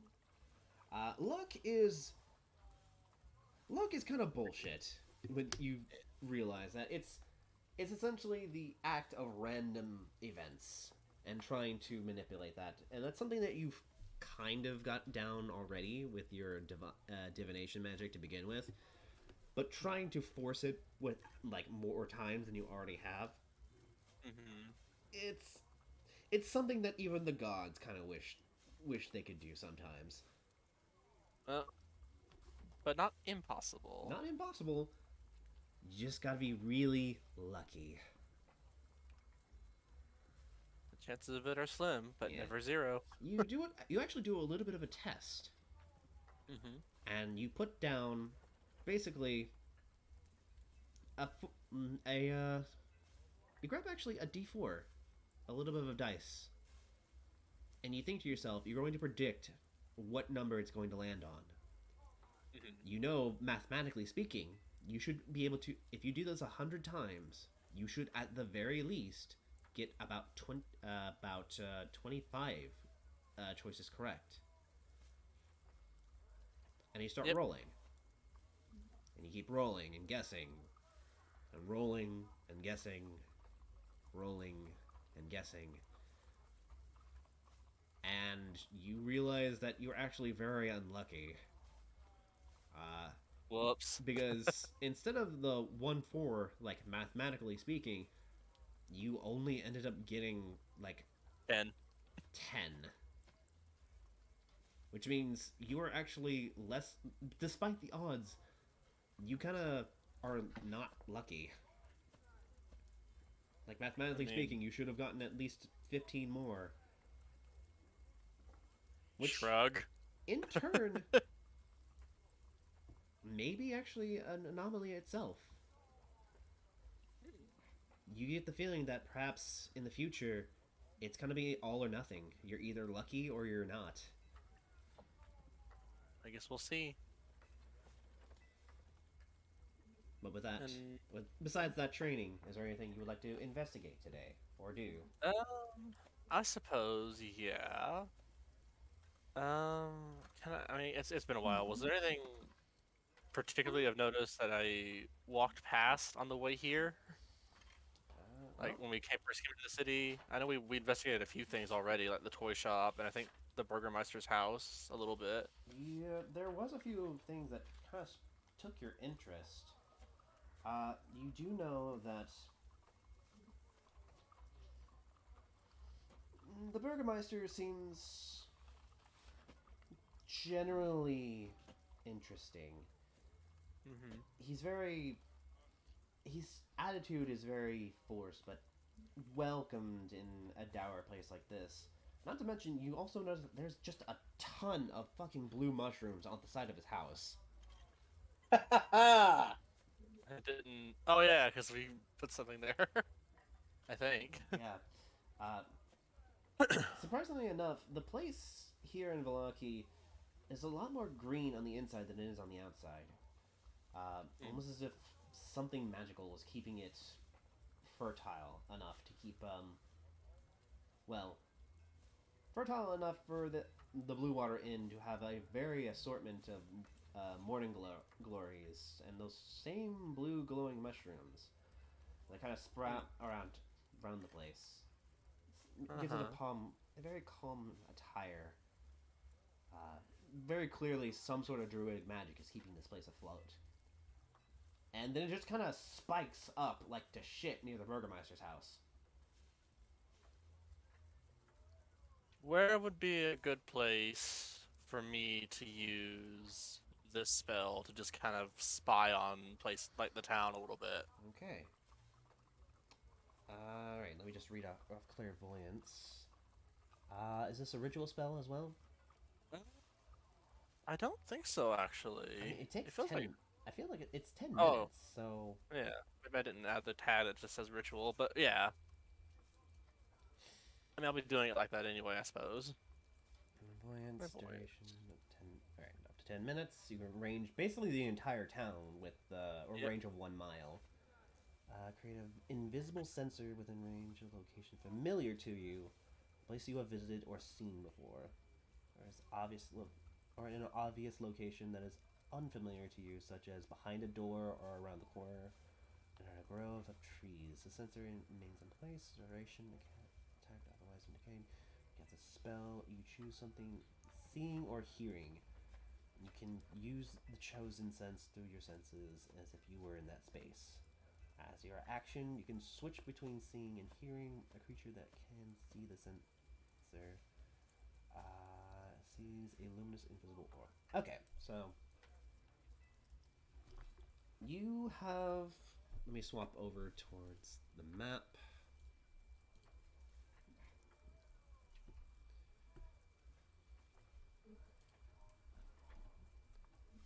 You've basically traveled everywhere, like the middle road. So you've seen this place here, this place here, this place here, and this place here. N3, N1, and N4 I believe is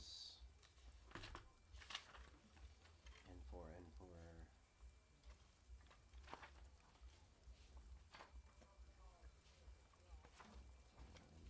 Come on. So many tabs.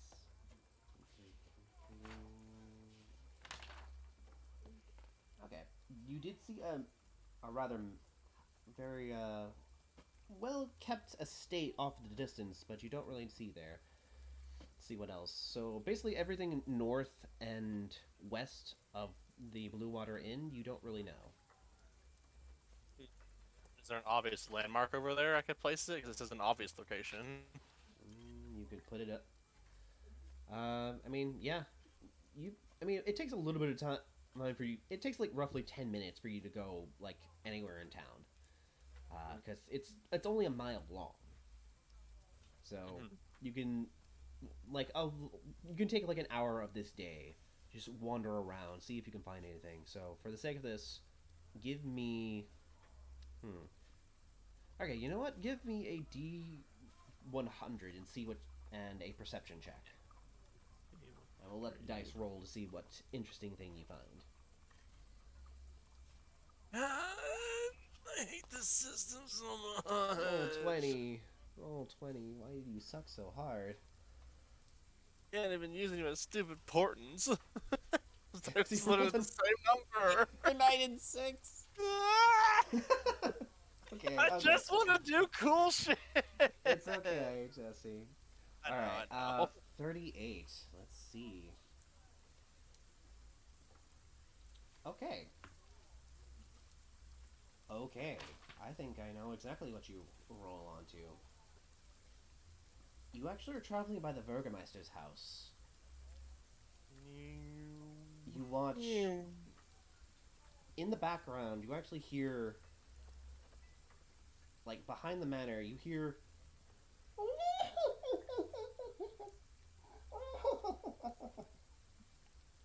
Oh, that's a little sus, so let's go check that out.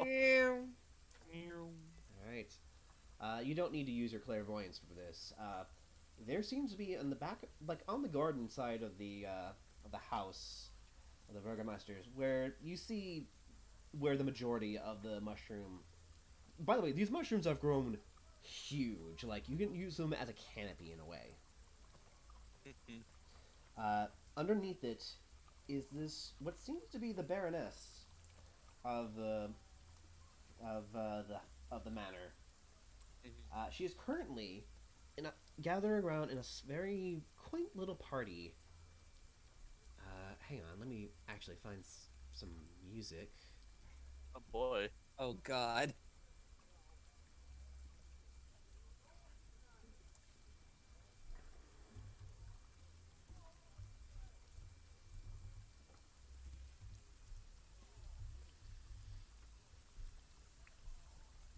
Da, da, da, da.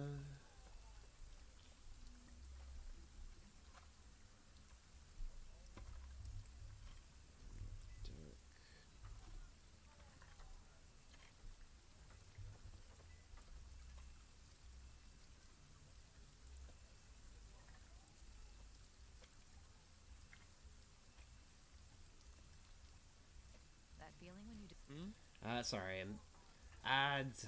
Why do you do this to me? I hate that Why there are not? two. And this is the first time hearing this music, so... Nope, that's just hard rock. Do you need like something whimsical? Something whimsical, but still creepy. Arena theme? Think like, something like you would hear, like a wind-up, a ballerina. Like a dance. music Yeah, box? let me Like get a music box. let me get the nah, let me get Calcabrina.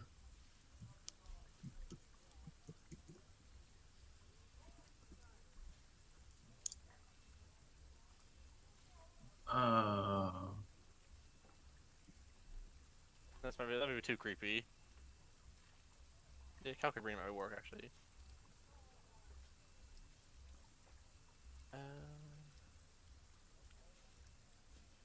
Which channel are you putting this in?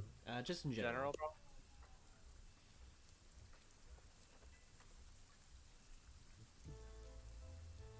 Oh, this is perfect. Yep. You see this very well-dressed woman. She is laughing as everyone in here is around this very quaint white tablecloth, sitting down. Many of the people look disheveled and almost homeless, even, as they are sipping tea and eating very little quaint sandwiches. They politely nod as this woman, she is simply gossiping and talking and commenting, and every once in a while, like talking about, oh my dearie, he's such a charmer. It always puts a smile on my face when he says, all will be well. As she's talking for the sake of talking, and everyone is simply smiling and nodding their head as they, not rushedly, not quickly, but at the same time, like, I'm only here because I'm trying to eat. Uh-huh. So she's at like a restaurant or a house or something? It's or... a tea party that she's hosting. But everyone else besides her looks like they're destitute and homeless. Essentially, yes. That's a little sus. Can I wait for her to like do something that would require a skill check? Like, while I'm just watching her, like, does she want to like perform something or like try and persuade someone of something? You can go ahead and just give me a general perception. Gotcha. Much better. Many of the people don't seem in distress at the very least. They seem like this is an opportunity for them. As she says, oh, I'm so glad that the lot of you can join me for today's tea party. Well, I so desperately hope to see you all once again later. Come, eat your fill, have your drinks. By all means, you're all welcome to come next time. It's the very least I could do for the people of this town. And remember, all will be well. Can I roll an insight on her? Go ahead. I'll say with advantage, because it's very obvious. Yeah. This woman is a little unhinged. Her smile is... sad. Her smile is... Like, she straight up looks like she belongs in a Joker film. Oh boy. Like, her smile, like, almost Botox in a way, is pulled up into a very unappealing grimace. Her eyes are tired, and she herself seems forced, as every laugh she sounds is also fake. But she has gotten so deep that she truly believes that all will be well. All will be well. All will be well. All will be well. And in one of her moments is there any moment where she seems like she might slip a little bit? Like with this mantra delusion? Okay, you can roll me a stealth check. Okay, you see a few people walking by, but you quickly hide into the growth that's around the place. Well, the clairvoyance is invisible. Is that not what I'm still doing? Oh, right, yeah, okay. Yeah, sorry. Never mind then. You were watching as eventually the party does come to an end. Everyone graciously thanks the Baroness. A few people grab a few sandwiches to go as they wish to take some for their children, and the Baroness says, oh, of course, please, take some for your children. I'm sure they're quite hungry. Goodbye, everyone. It's lovely to see you all. See you tomorrow. And as everyone leaves, just stays out in the garden for just a little bit longer. And if you can, you may choose to roll your portents. Like, I already rolled them. You gonna like use one or? Yeah, use one, I mean. Yeah, as I was gonna say, it just says a creature I can see, and using clairvoyance, I can see her. Yep. You So- see her as her face twitches and kind of grimaces. And are you using the 9 or the 6? Mentally apologize for my cruelty and make her roll a 6 on whatever fucking will save she's trying to make right now. Alright. Because she's still a commoner, even with her, for the sake of, like, skill check wise, this would have been with advantage, but that's made irrelevant due to portents. Yep. You see her slump over, her eyes tired. She goes to rub her forehead, and you can almost visibly see her muttering something to herself. How much longer she's going to keep this up? How much longer does she have to keep this up? Mm-hmm. Will this ever end? Probably not, She but shakes her head. She's actually visibly, like, physically slaps herself in the face as she forces herself back into a smile, almost in a panic state, muttering, "All will be well, all will be well, all will be well." As she goes into her purse, pulls out a flask, puts something in her tea, and drinks it. It's a joy. it's just fucking whiskey, I think. You do with your clairvoyance, you do see that when she puts something into her tea, it does glow slightly. She drinks I'm it. sorry, but that song was on a playlist, and the next one playing was Dragon Song. So ambient piano. As she Anyways. stands up, dusts off the crumbs from her dress that she finds, Yeah. shakes her face a little bit, and she's like, "What a wonderful day! What a wonderful day!" And she begins to make her way back into the house. However, with your clairvoyance still up, you notice something. Yep. There's a flash in one of the windows inside the Burgermeister's building. Something, A flash? a flash of arcane energy. Like as soon as she stepped inside? As she was making her way inside. It seems irrelevant, like, not related to her. Something else is happening Okay. inside. Can I spy on that? It's hard to see. From the angle that you chose, you can't Ah, really yes, right. reposition it. However, you can roll an Arcana check. I roll a 9 plus 8, so 17. That's my other portent for today. Fuck this game. I'm so sorry, Jesse. This game was so mean to you. Game fucking hates me. The system. Okay, you feel the influence of Vecna once again redirect your attention. Like, pay attention. This way.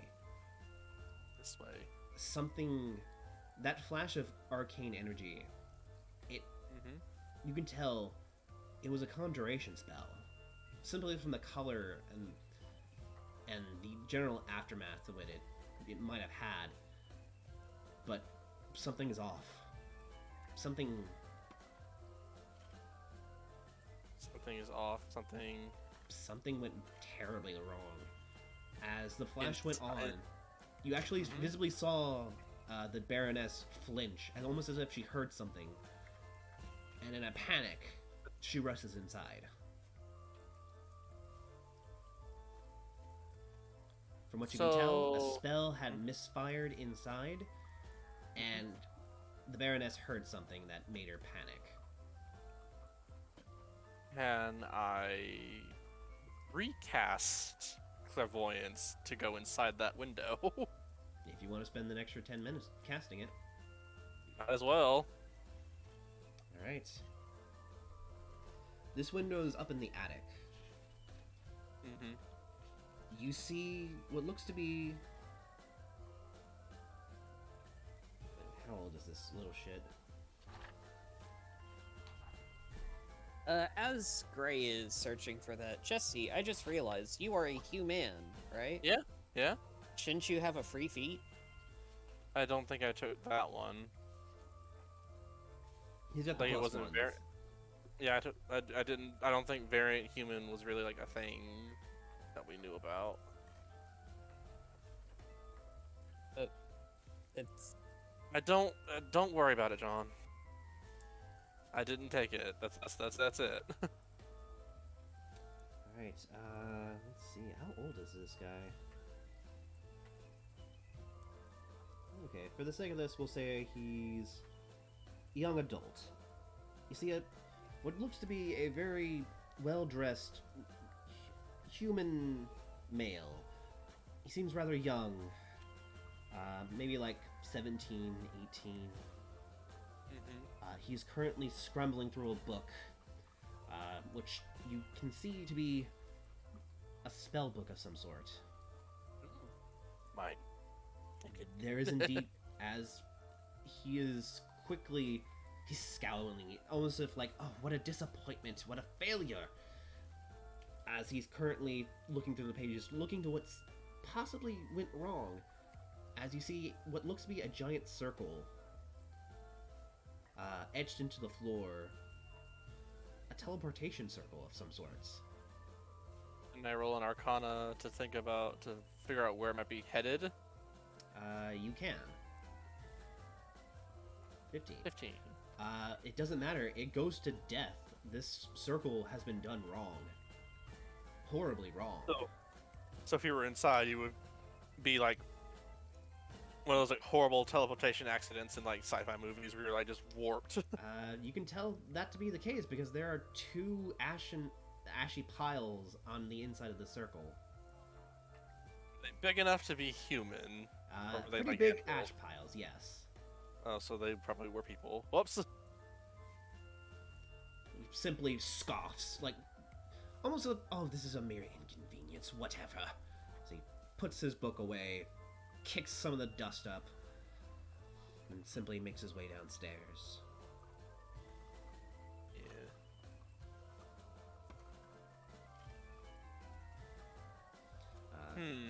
After that, the room goes empty, and for the duration of your spell, nothing else happens. By the way, where are you doing this again? Probably my room. I haven't probably left any. Alrighty. Why? I can still hear. Oh, it is not his turn, but Z mentioned that Simu was interested in investigating the Burgomeister's mansion.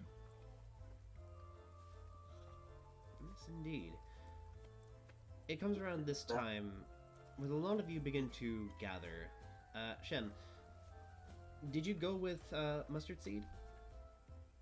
As back... Well, after the coffee Mustard Seed went wherever he went, Shin went straight to spy on the Burger Meister, but that really haven't finished that.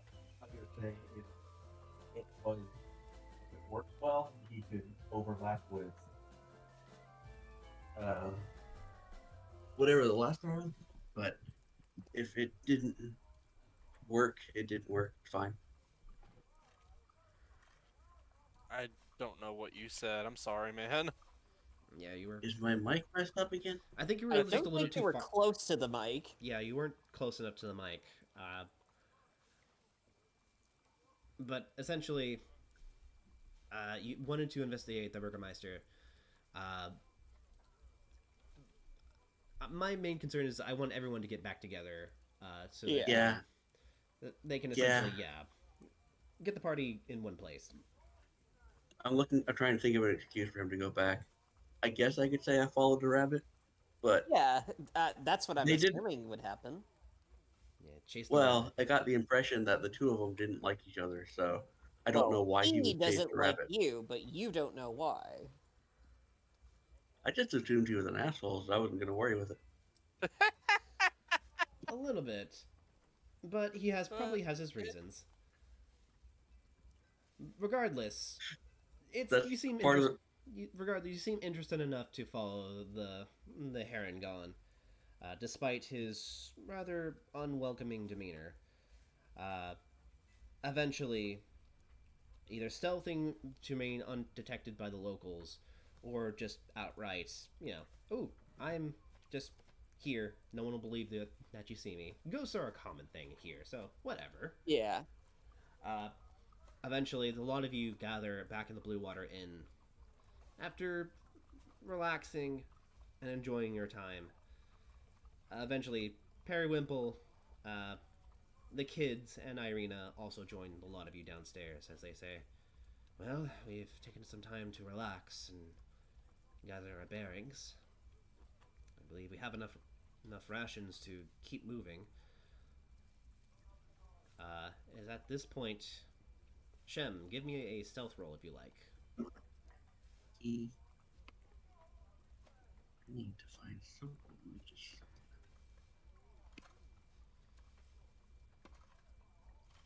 I think that'll work. Yeah. Pretty sure that Nice. Yeah, people are not actively searching for you, so I'm pretty sure your 25 beats any passive perception. It's a little bit later in the evening, as a lot of you have gathered your things and address on what your next move is. As Irina says, so, I suppose, given the situation, by tomorrow we should be able to leave just fine. You mean we're finally leaving the mist? No. No. Valaki. If only it were that simple. Yes. I believe Mr. Irwin, he had a quest for the lot of you. I suppose it's possible that we could drop by this Wizards of Wine that his family owns. Kind of seems like he has something important for you to maybe definitely help us. It's a start, at least. And frankly, I'd much rather get out of town as quickly as possible. I already have one stalker. I do not wish to risk the chance of meeting another. Understandable. As I look at the door to make sure he isn't about to come right in. I understand your plight, but I feel as though if we are going to survive, we need some kind of lead. Running is perfectly fine, but we have to do something. How about if we go left? That seems like a good direction.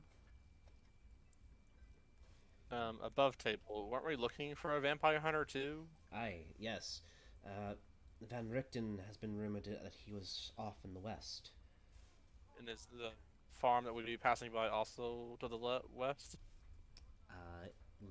Let's check the world map. One sec. Put this over I feel here. like we may have agreed to do it because it was on the way to do it anyway. If the map is showing correctly, then yes. It'll take a little bit of a detour. But as you guys are... Come on. Sorry, this different monitor is different from my usual, so I'm having trouble moving between the two. It's alright. You guys are here in Valaki. Yep. With the current trajectory that you guys are estimated to go, you want to get to Kretz, which is all the way on the left side of the map. That's where in my other Ravenloft game. Krez. Krezg. So Van Richten is rumored to be in Krezg. That's the only other settlement that would possibly house him. The rest is either wild lands or abandoned territory left for the mist to rot. I would have thought a vampire hunter would have kept to himself. There's only rumors. So we're basically running on whatever we can find. In the meantime, I do believe it'd be a strong idea to simply gather as many supplies as we can. Well, only way to make a hypothesis a theory is to test it out, I suppose. Fair warning, though. Mhm. I took a stroll outside of the inn a while ago. I had a sense of a lot of undead. They were gathered at this very shady building. The person there didn't even want to talk. I have a suspicion it must be this, well, it starts with an S, but I'll remember it later. Point is, I've only known him for 2 minutes, and it seems like he's enough of a show-off that he would want to gather everything in one spot so that when he does raise this city, inevitably, it's in the most show-offy fashion possible. I have a feeling if we leave the city, there's a good chance we aren't going to come back for a while. I suppose that's. I do feel for this place. These are one of the few places in all of Barovia that's not afflicted. Well, if you ask me, it sounds like they have their own affliction. Forced happiness. I have noticed. It's well, I suppose everyone has their own coping mechanism, but this seems rather unhealthy. Is this normal for the city? You're native to this plane. I've only lived in the village of Barovia, so I would not really know. But I did a little looking around as well. It's definitely not something everyone is wanting to do. Some of them seem to, some of them think it's the only thing they can do, though. it's either that or have. So I had to. It's either that or be hopeless. And yes, Shem? So I did. I was asking if it was possible to say that I took a short rest after the coffee shop because I would like to phone a friend and see if I can get some history background. Get a Okay. history. I'd say, yeah, it's been basically a day. You have enough time to get a short rest in. Cool, cool, cool. Let me see if this is the right one.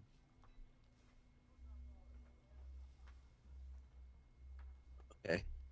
Since I haven't actually used this yet, this will be my first time using it, so I'm going to gain temporary proficiency in history.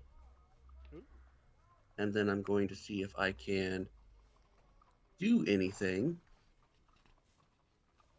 If I can get like a history background of the city and see what's going on. Basically, use my ghost buddy to see if I can find out some of the lore and what's going on here. Okay. Go ahead and roll history, if that's the case. My phone a friend bonus. 25. Nat 20, 25. 5. Okay. As you sit in the shadows, you decide to converse with some of the local spirits. There are a lot of restless spirits here. Most of which have, have been put to death. Not by the undead or by Strahd, but by the Burgermeister himself. Public executions. Several people who have been condemned of a crime called unlawful unhappiness. Spreading misery and their general unsatisfactory demeanor towards the public. And have been made as an example. Many people have chosen to turn a blind eye. At least they risk their own selves.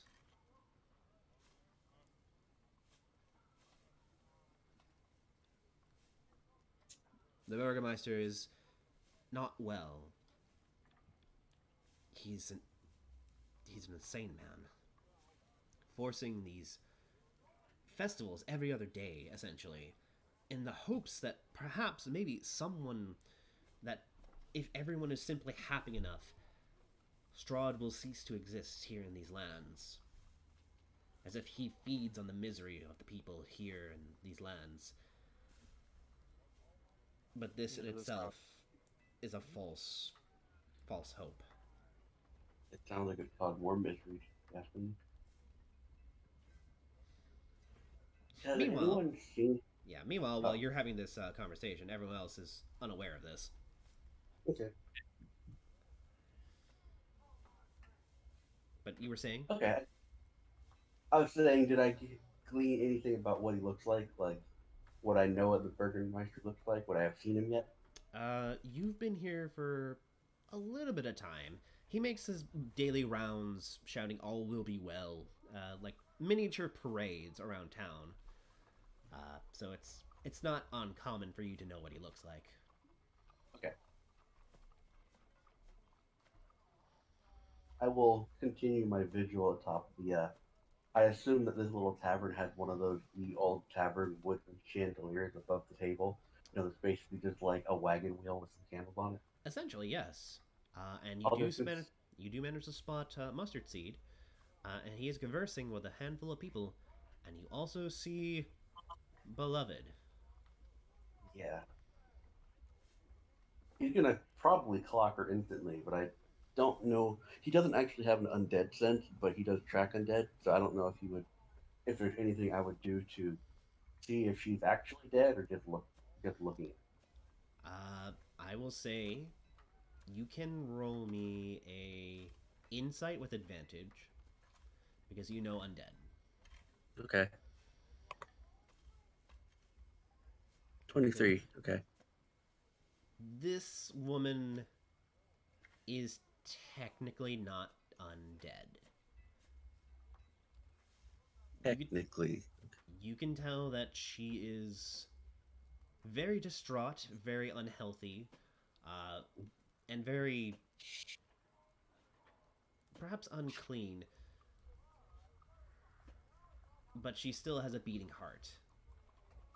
Okay. You can see the throb, like the her basically her heartbeat and the veins bulging in her like side of her head, uh, indicating that she does indeed have rushing blood. She bleeds the same as any other normal living being.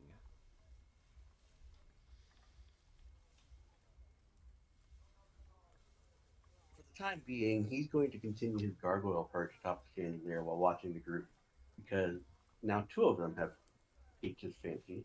So let the conversation continue. All right, I may or may not have reason to jump in. yeah, as you eavesdrop in, Irina will say, "Hi, this is, I suppose, it would be the right thing to do.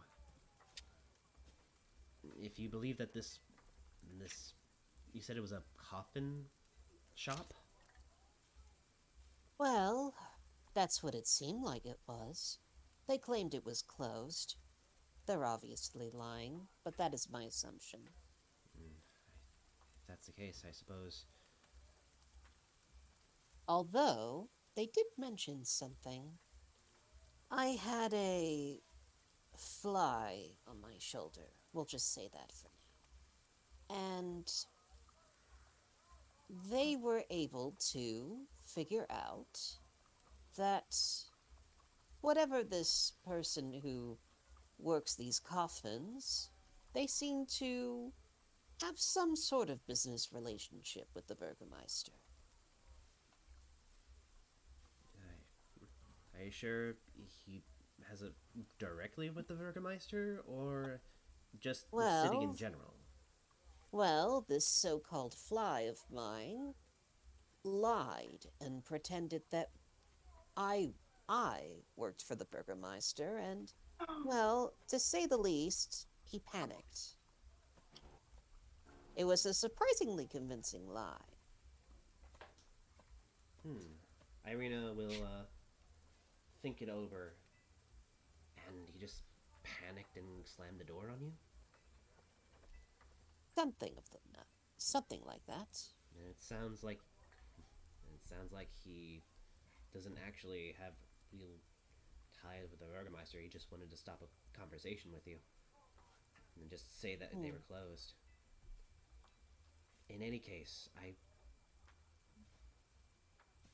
don't like it. What do Frankly, you propose? What do you propose we do though? If we go in and unleash a horde of undead, that seems like it would be more than enough for unlawful unhappiness. oh, as a lot of you are talking, you actually hear a voice speak up. Shem? Well, you guys haven't heard. I'll just delete this and say it out loud. I'm just trying not to interrupt too much, but since I'm already on the floor, you guys haven't heard about the unlawful unhappiness yet. I think only Shem would have seen that. Oh, But he's going to announce that to the group by saying, well, given how many people the Burgenmeister has killed for his unlawful unhappiness, I'd say he does a lot of business with the coffin maker. Oh, look. It's that fly I was talking about. Say hi. As all of you watch as this spirit like pixie begins to make itself present to the lot of you, keeping his presence to a minimum merely amongst your table. The lot of you see a newcomer. As For those wondering, if you've ever played Diablo or seen some of the cinematic from it, his wings are those spectral tentacles that come out of the ink. Oh wow. Nice. Shem, you see amongst the player characters, which honestly I should probably show for the stream. see any art Yeah. Every, More official. now. I've been looking at everyone's little player icon on the chat bar, whatever you want to call it. But so I technically have seen everybody. You're saying them right now, yeah. Yeah, Yeah. but I'm putting it up for the stream so that they can see the art too. Yeah, Okay. clarity. We're almost all in black. Again, fucking we Aesthetic. dressed up. Most Ravenloft parties don't. Yeah.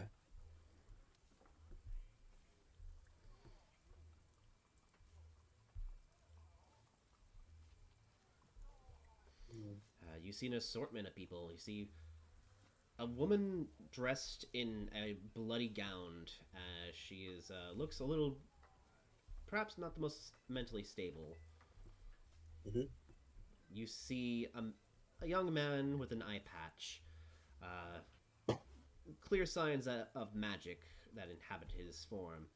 You also see what looks to be a giant raven or bird or some sort. It's hard to tell because he's kind of cloaked in a plague doctor outfit.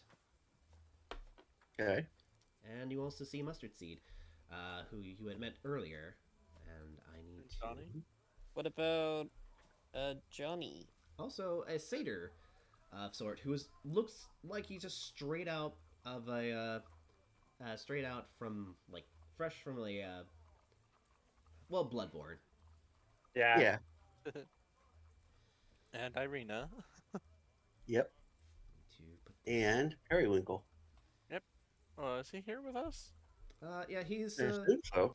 he's And sitting Via. quietly next to Irina, making sure that she feels comfortable, providing her basically I guess divider from the most like anyone who would be maybe watching her. Mm-hmm. And I have non-detection on her, so even better that way too. Yep. There's not enough room to show everybody. Oh, come on. Periwinkle and Irina. Yeah. So the original plan was that I was just going to do a Phantom of the Opera where he projects his voice but doesn't actually come out of hiding. But I'm cool with him coming down too. You think it works better? If you project your voice, everyone in the bar is going to hear you. Oh, so I can't just since he's technically directly above him, he can't just put it on the table. I It's a- believe. I mean, Is it like thaumaturgy or something? Oh no, I was. Let me look and see it.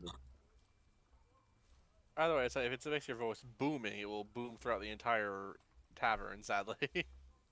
All right. Well, anyway, you're here. but yeah, for the sake of brevity, we'll say that everyone is able to hear you at the very least, and you're not Yeah. drawing more And attention. Mustard Seed points out that this is the person he's talking about. But Irina will look at you and think, okay, well, this has been the weirdest week of my life. Certainly the most colorful people she's met, and just kind of coming out of the woodwork. She says, Yeah. I suppose that would be a reason, but it doesn't change the fact that why is he hiding? This coffin salesman. If you can get him to talk again, I could perhaps peer inside his mind to hear what he's actually thinking about. But it would take time. Are you proposing I go back and give him another visit? It doesn't have to be you. He already knows your face. It could be any of us. If any case, Beloved immediately stands up and walks out of the inn. I use Mage Hand to like tug on her veil a little bit, but like, hey, one moment. We need to plan at least a little bit. I Definitely an undead presence there. So yeah, even Periwinkle's like, oh, we should probably all stay together. She'll stay, but she's just like standing stock still near the door, staring at it. So if anyone opens it, we'll just hit her and they won't be able to get in. Yep. So, what do you think? Should we risk staying here another night, or do we take care of this now? Well, one of us seems to be taking the initiative. Irina will also speak up and say, if we go now, we have the disguise of night. Basically, we'd be breaking and entering, but I get the feeling that whoever he's hiding is going to be trouble. Yes. Well, it's always good to perform with urgency on the matters at hand.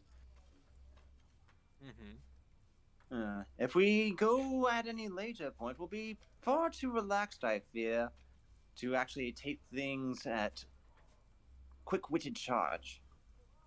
And I mean, if things go south, we can always just run and head to where we were going to anyway.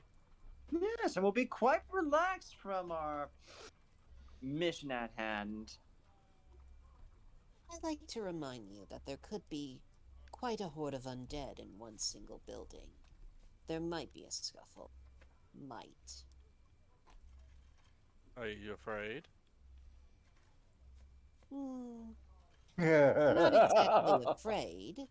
More so just intrigued as to why they're there. So is that something your character just said out loud, Zeal? what was that? Is that something your character just said out loud? Yeah. Laughter. Get some info on that. And I'm gonna insight because I'll over the table. I know that's a lie. What? The fucking intro. Hold on. I rolled the wrong thing. Also, Mustard Seed has heard him introduce himself as a priest of Pelor already. So Exactly. Yeah, with the religion burn. And since I have advantage on deception, doesn't that mean I rolled a natural 20 on my deception? I believe the actor is if the advantage is if you're trying to impersonate. Yeah, you're someone's impersonating people. So Also, I'm not impersonating a cleric. yeah. It just says advantage on deception and performance checks. I don't know. It didn't really specify that. Yeah, let me look it up real fast. I realize I've heard him say this before, so I was gonna do advantage, but then I rolled it. Right, actor feat. You have an advantage on deception and performance checks. Mimic the speech. You have advantage on charisma, deception, performance when trying to pass yourself off as a different person. So I guess this does imply that you need to be like a specific person. But for Either the sake way, of no go. for the sake of brevity, uh, Mm-hmm. I'll be nice to Zeal. He did this with the intent that he'd have advantage, and I guess he is technically trying to impersonate, I guess, fake his identity as for the actor feat. So I guess I will keep that natural 20. Although, Burn, you do realize Bahamut is a dragon god. Uh, and this is a spirit like pixie. This is as far away from dragon as you can get.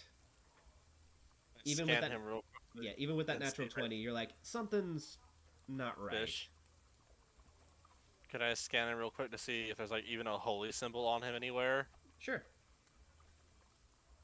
I mean, not looking for like the holy symbol of Bahamut or any god. What's that 24 religion?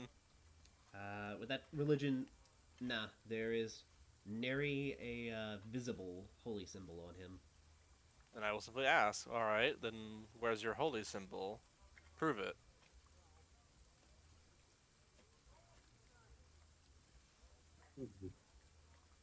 I'd actually think he would have some kind of holy symbol because he is actually a holy servant, but Just not of Bahamut.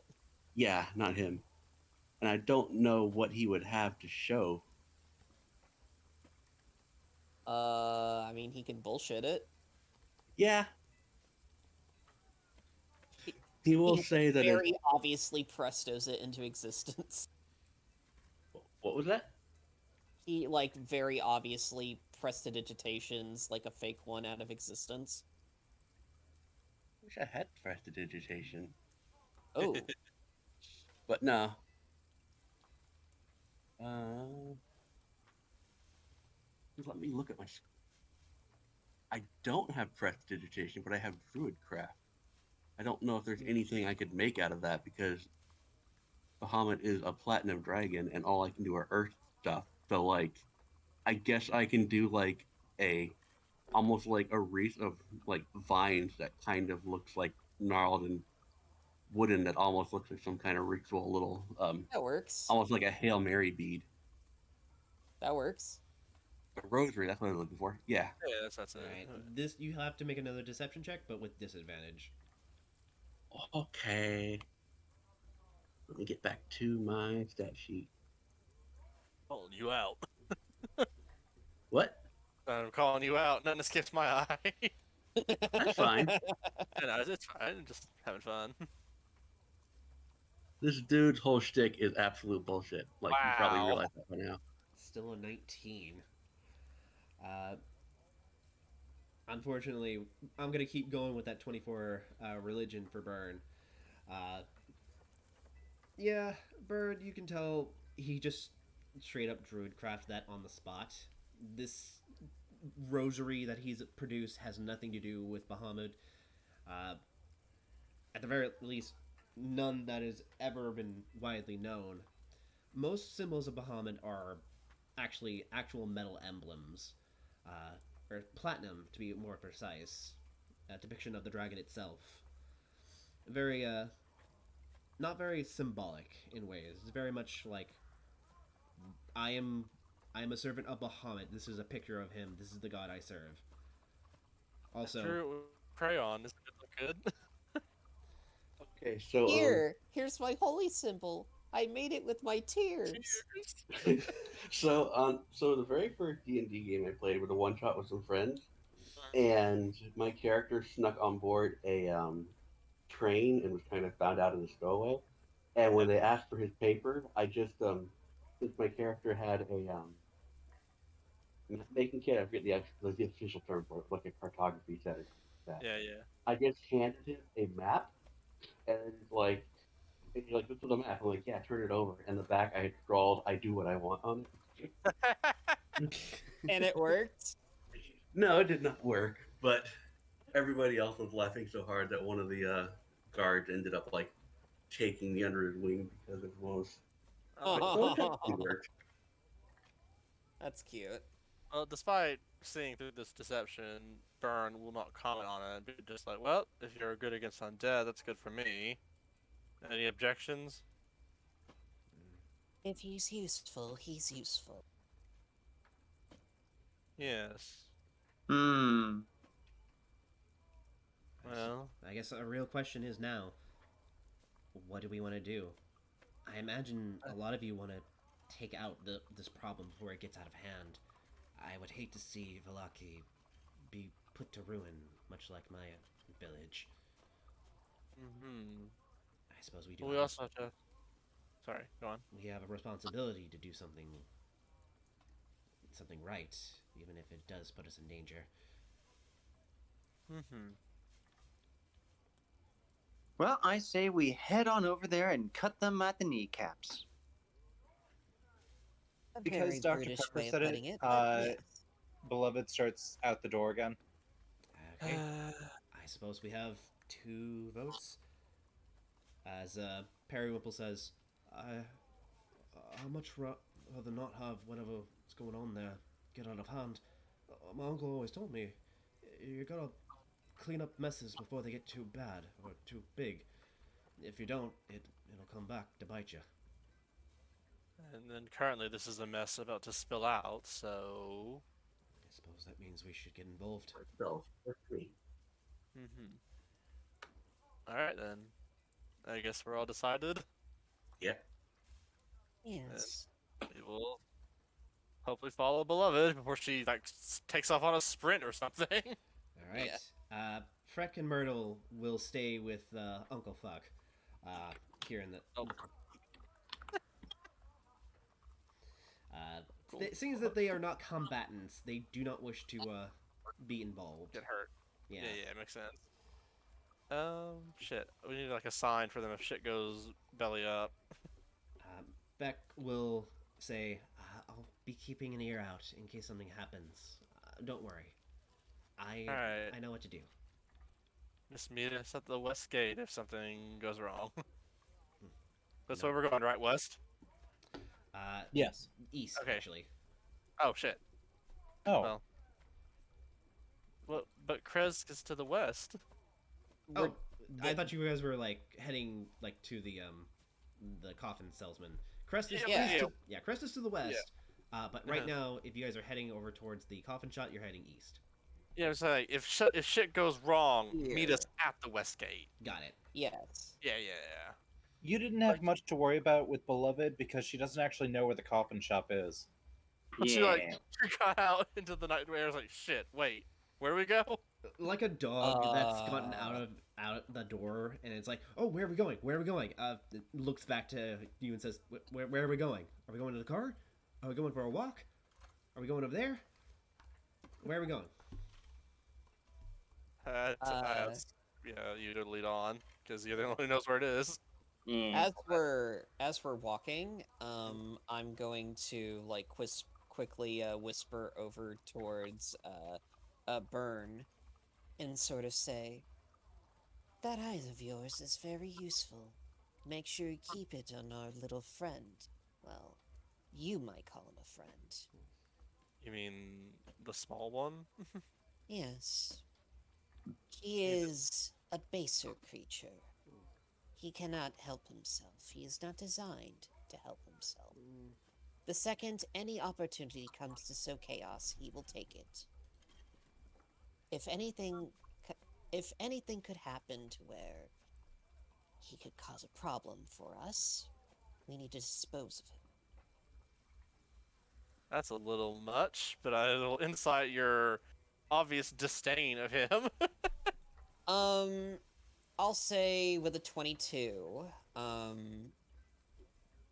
the disdain is very much there, but you also have a feeling that Mustard Seed is speaking from a place of personal experience. Like, he talks about this fellow fairy as if he's, like, a creature who is, like, only can tunnel in on, like, certain things, like a regular animal would. Yeah. Also, another question quick about table. I forgot I had this. So, do I still have 2 spell slots of level 3? Because I did non-detection on Irina, and then I did clairvoyance once. Because I did clairvoyance, I just get the spell slot back. And then I did it again. Doesn't mean I just didn't waste the spell slot. I will say yes. So I could literally keep casting clairvoyance forever, technically. Basically. Wow, that's pretty fucking awesome. Sorry, I just want to make sure that was right. All right, cool. Yeah, but people will look back to Mustard Seed and be like, well, I'll try and keep an eye out. Sometimes it gets a little difficult. Other things demand my attention. Well, of course, I'll be watching as well, but just so you are aware of the danger that we now have with us. I mean, if all else fails, we just point him in the right direction and have him sow chaos that way. If he's sentient enough for it, yes. But we'll find out. That's a little mean, but all right. And just keep going. Speaking of things to find out, There's no chance I can hurt him. What, Wyatt? Wait, did Dr. Peppers hear that Burn has clairvoyance? I was whispering to Mustard Seed. No, but Okay. I asked about the clairvoyance above table. It wasn't my character speaking. Okay, It was so me. It was me, Jesse, trying to Yeah. ask about ruling about something. Okay, never mind then. Yeah, sorry Alright. about that. Sorry, we're walking. We're walking. Oh, shit. Is there any chance that Shepard heard any stuff they're saying about him? Hey, Gray, Yes. just real quick, what are the odds that Beloved is going to walk past the stocks at any point? The stocks? The thing where that kinky thing where people have to put their head and their arms Yeah. in the thing. Let me just see where that actually is on the map. If I remember correctly, that's near Burgermeister's Okay. place, I believe. About stock, right? Sec.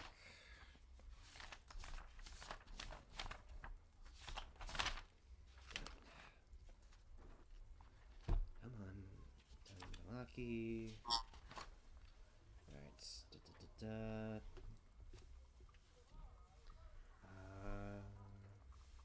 Church is there. Blue Water Inn.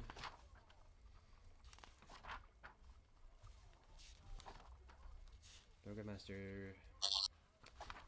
I believe the stockades are essentially at near the Burgermeister's place, if I'm reading this correctly. And that Oh. is Is that little dot right there? Is that the stockades? let me just check real fast. That would be, I guess, N5.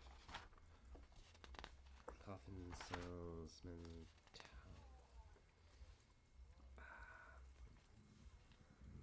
Hey, Gray, do you work tomorrow? Technically, yes. You should probably pick up some of those bookmarks like you wanted to. Yeah. I really do. You said that like last time. I was Okay, wondering- yes. that. N5, the stockyard, is actually Oh. right there in front of you. As the day has gone by, a lot of you are able to see, as you guys are walking by, a large stockyard, several locked sheds along with Prior Prairie, and lies adjacent to the warehouse. Mark South End, the stock study. You do see a caravan wagon there. That says Nictovio's Caravan Carnival of Wonders. Let's see. Havens. The stockyard is currently empty at the moment. You do see a couple of people walking by, but keeping their heads down. But really, the only thing at the moment, right now, is a wagon that has a very small carnival. attire to Wait, it. how small are we talking about? Is it just the wagon? A few wagons actually. Kind of Oh, like thank a, goodness. kind of like a classic. You know, like the animal cracker box. Yeah. Basically that. Oh, gents, if this all goes well, I've made a new acquaintance that I think really could help us in killing Strahd in there. Nice. Good to know. Right? I wouldn't talk about that too loudly, but thank you. Good to know.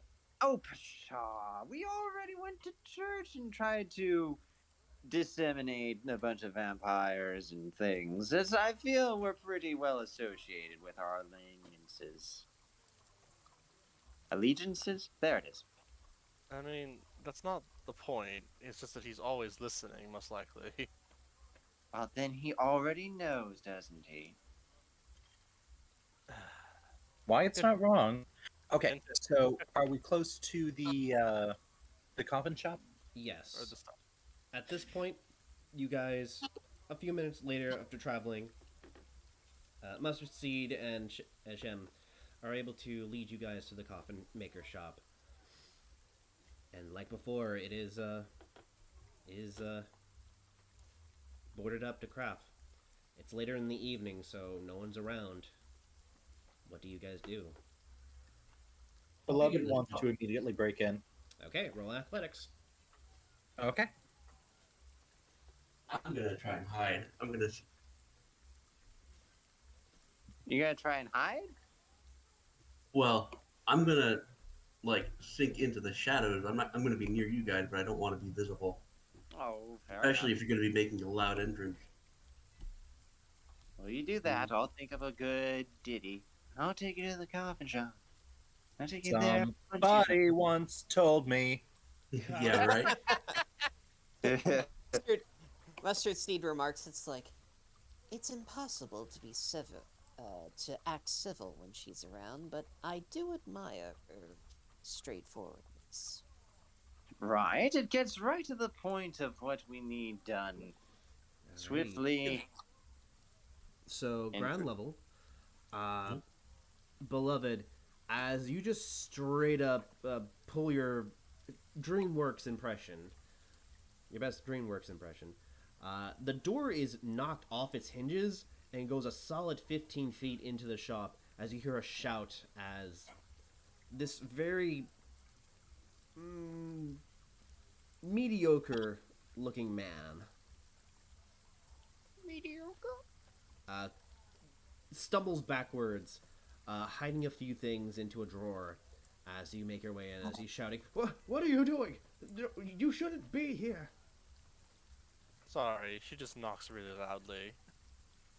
So I'm gonna try and get into like the epicenter, like into the middle of everything. Into the thick. And Go ahead. the center of the room, basically, where I can get the most surface area with my spell. And I'm gonna fire off this humdinger, assuming I can get the thing to work because this pad is inconvenient. Okay. Flashbang.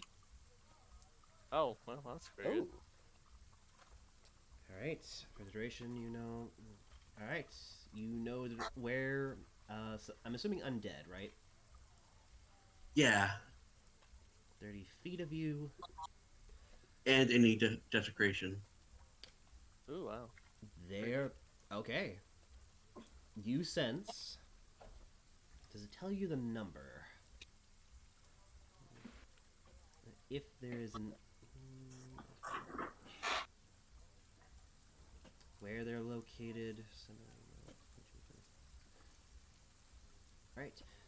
You sense there is desecrated remains somewhere in this building. Okay. You also sense. Let me read this real fast.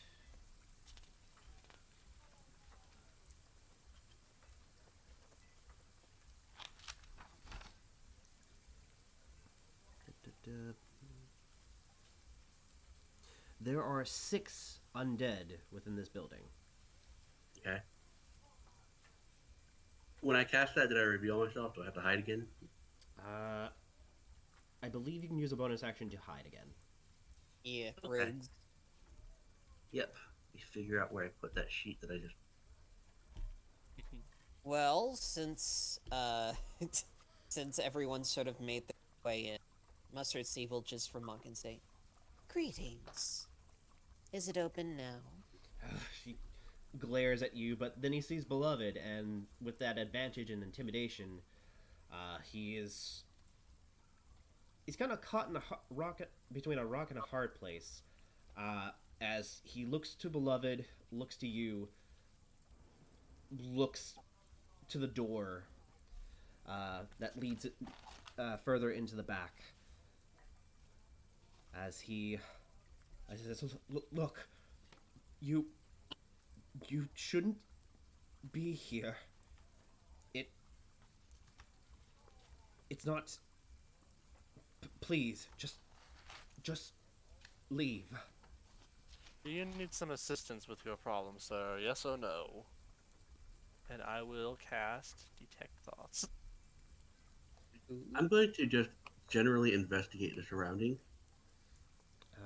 Sorry, I don't have a map. I couldn't get a clean picture of this place. right, you're fine.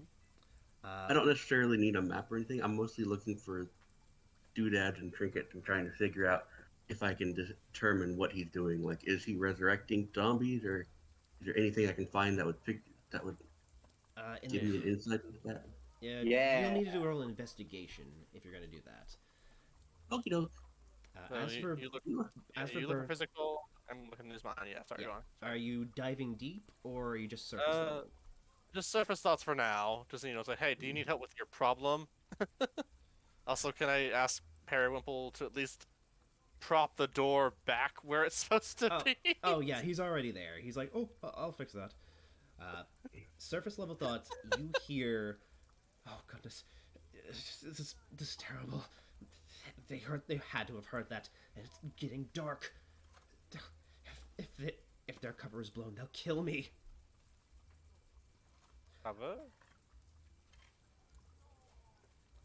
In There's order to cover. turn the situation back towards the group and make him more cooperative, Beloved just starts walking towards him silently. Uh, he is up in the corner. As Burns, as your detect thought is still active, you hear they must have found out about the bones. The fucking church, damn it! But at that point, the minute-long detect thoughts is up, and Beloved, you are right up on top of this pathetic little man. As for Shem, your investigation just kind of turns up empty-handed. A lot of this stuff in here and this current room that you are in is just simple carpenter tools, stuff for making coffins. A lot of tools, some scrap wood. Okay. You think there's a storage room in the back, Mhm. but that requires you If to actually go through the door. Yeah, if I know the direction that the undead are in, can I start peeking around for like a doorway that would lead towards them? Like, what direction are they? Do I know? He did Uh, look directly at the door leading downstairs, so it's pretty safe bet they're probably down there. But you If never they're know. down, it's actually. Hang on, let me actually. So there, you see.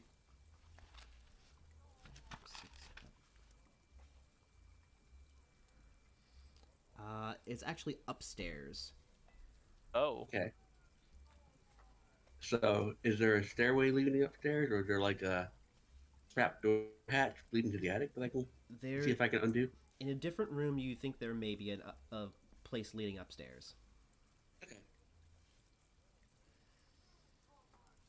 I guess I will sneak my way into the next room and see if I can find an upstairs hatch. All right. Uh, Beloved, you have this man's undivided attention. Okay. Beloved is going to casually grab one of the stakes from her inventory, and she's going to point it at his heart and then grab one of the carpenter tools that is a hammer nearby, and she's just going to make a kind of gentle gesture that she's absolutely going to slam a jamma this thing into his ribs, and he is free to come up with a reason why she shouldn't. Roll another intimidation with advantage. Okay. Yeah, Barovia's in for kind of a shock because the Big Bat Daddy is no longer the scariest thing in town. Oh my god, don't call him that. I will, though. No, that's his caw handle. That's his Twitter handle. Yeah. No, Oh, his no. caw handle. God. Ooh, This is fine. She'll just hit him. Maybe not the stage. Just hit him with a hammer, like in his face or something. Maybe. Yeah. he's groveling at this point. He's like, please, I don't want to be a part of this. You just search the place all you want. You please don't hurt Keep me. talking. Part of what? Keep talking. I didn't want to be a part of this. They made me. They're upstairs. Mustard Seed will cut in and sort of like get up close to him and say, I asked you before who your employer is. Would you like to share it now? They're not employers. They're extortionists. Please. "The who?" You hear creaking upstairs as his eyes go wide. As he says, they're coming. Shem, as you are in another room and you are making your way upstairs, you hear creaking up ahead. Give me another stealth check.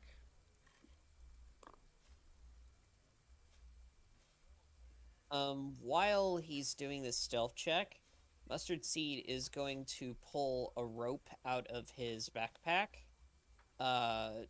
sort of like twirl it a little bit and then throw it upwards, and then, like magic, the rope sort of like hangs still, and there's like a tiny sort of like purplish pink hole at the top as he casts Rope Trick.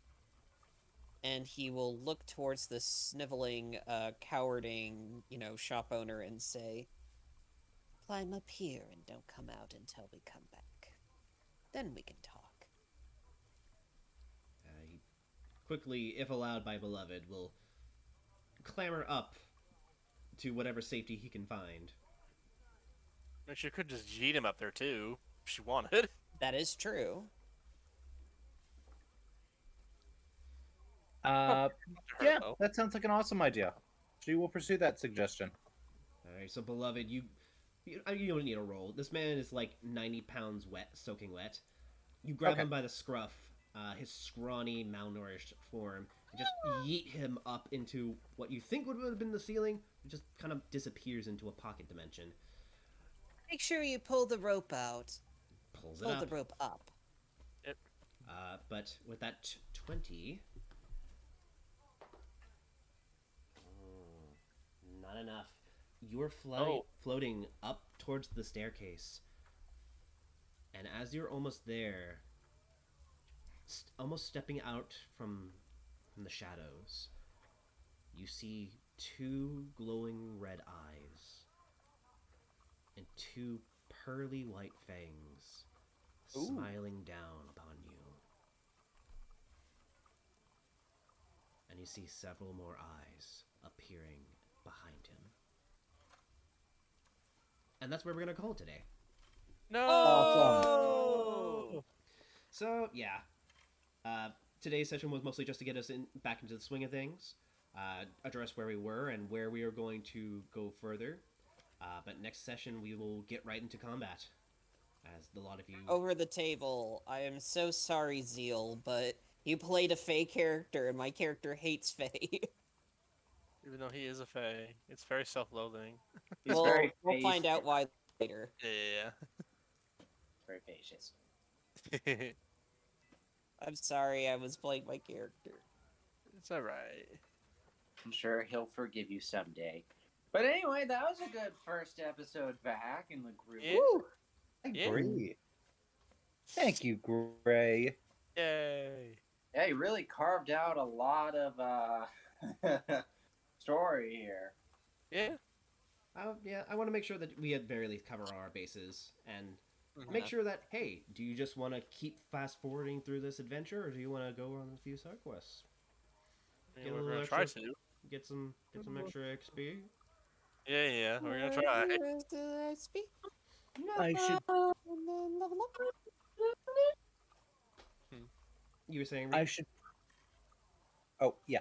I was going to say that I should probably warn you all that I am using the incredibly cheating power of metagaming to know there's a guy in those stocks and that Beloved is absolutely going to get him out of there. Eventually. Yeah. We just have to see him first. Well, don't Yeah. abuse it too hard, I guess. I don't know. Yeah. I mean, I chose a divination wizard just because I wanted to try and play one with this character, but it also kind of works out in my favor because I also know a bit about Ravenloft, so any potential meta knowledge I might glean might just come from the fact that I can see the future, or at least like possible futures. I just wanted Effing to play a awesome. bunny. Yeah. One of the things, Hmm? I wanted to keep this a secret, and so I kind of had a list of random bullshit jobs that this character would say that he is like related to. And he does have like he keeps like I didn't realize that I muted myself when a train went by a couple minutes, like 10 so minutes ago. I realized I forgot to turn it back on.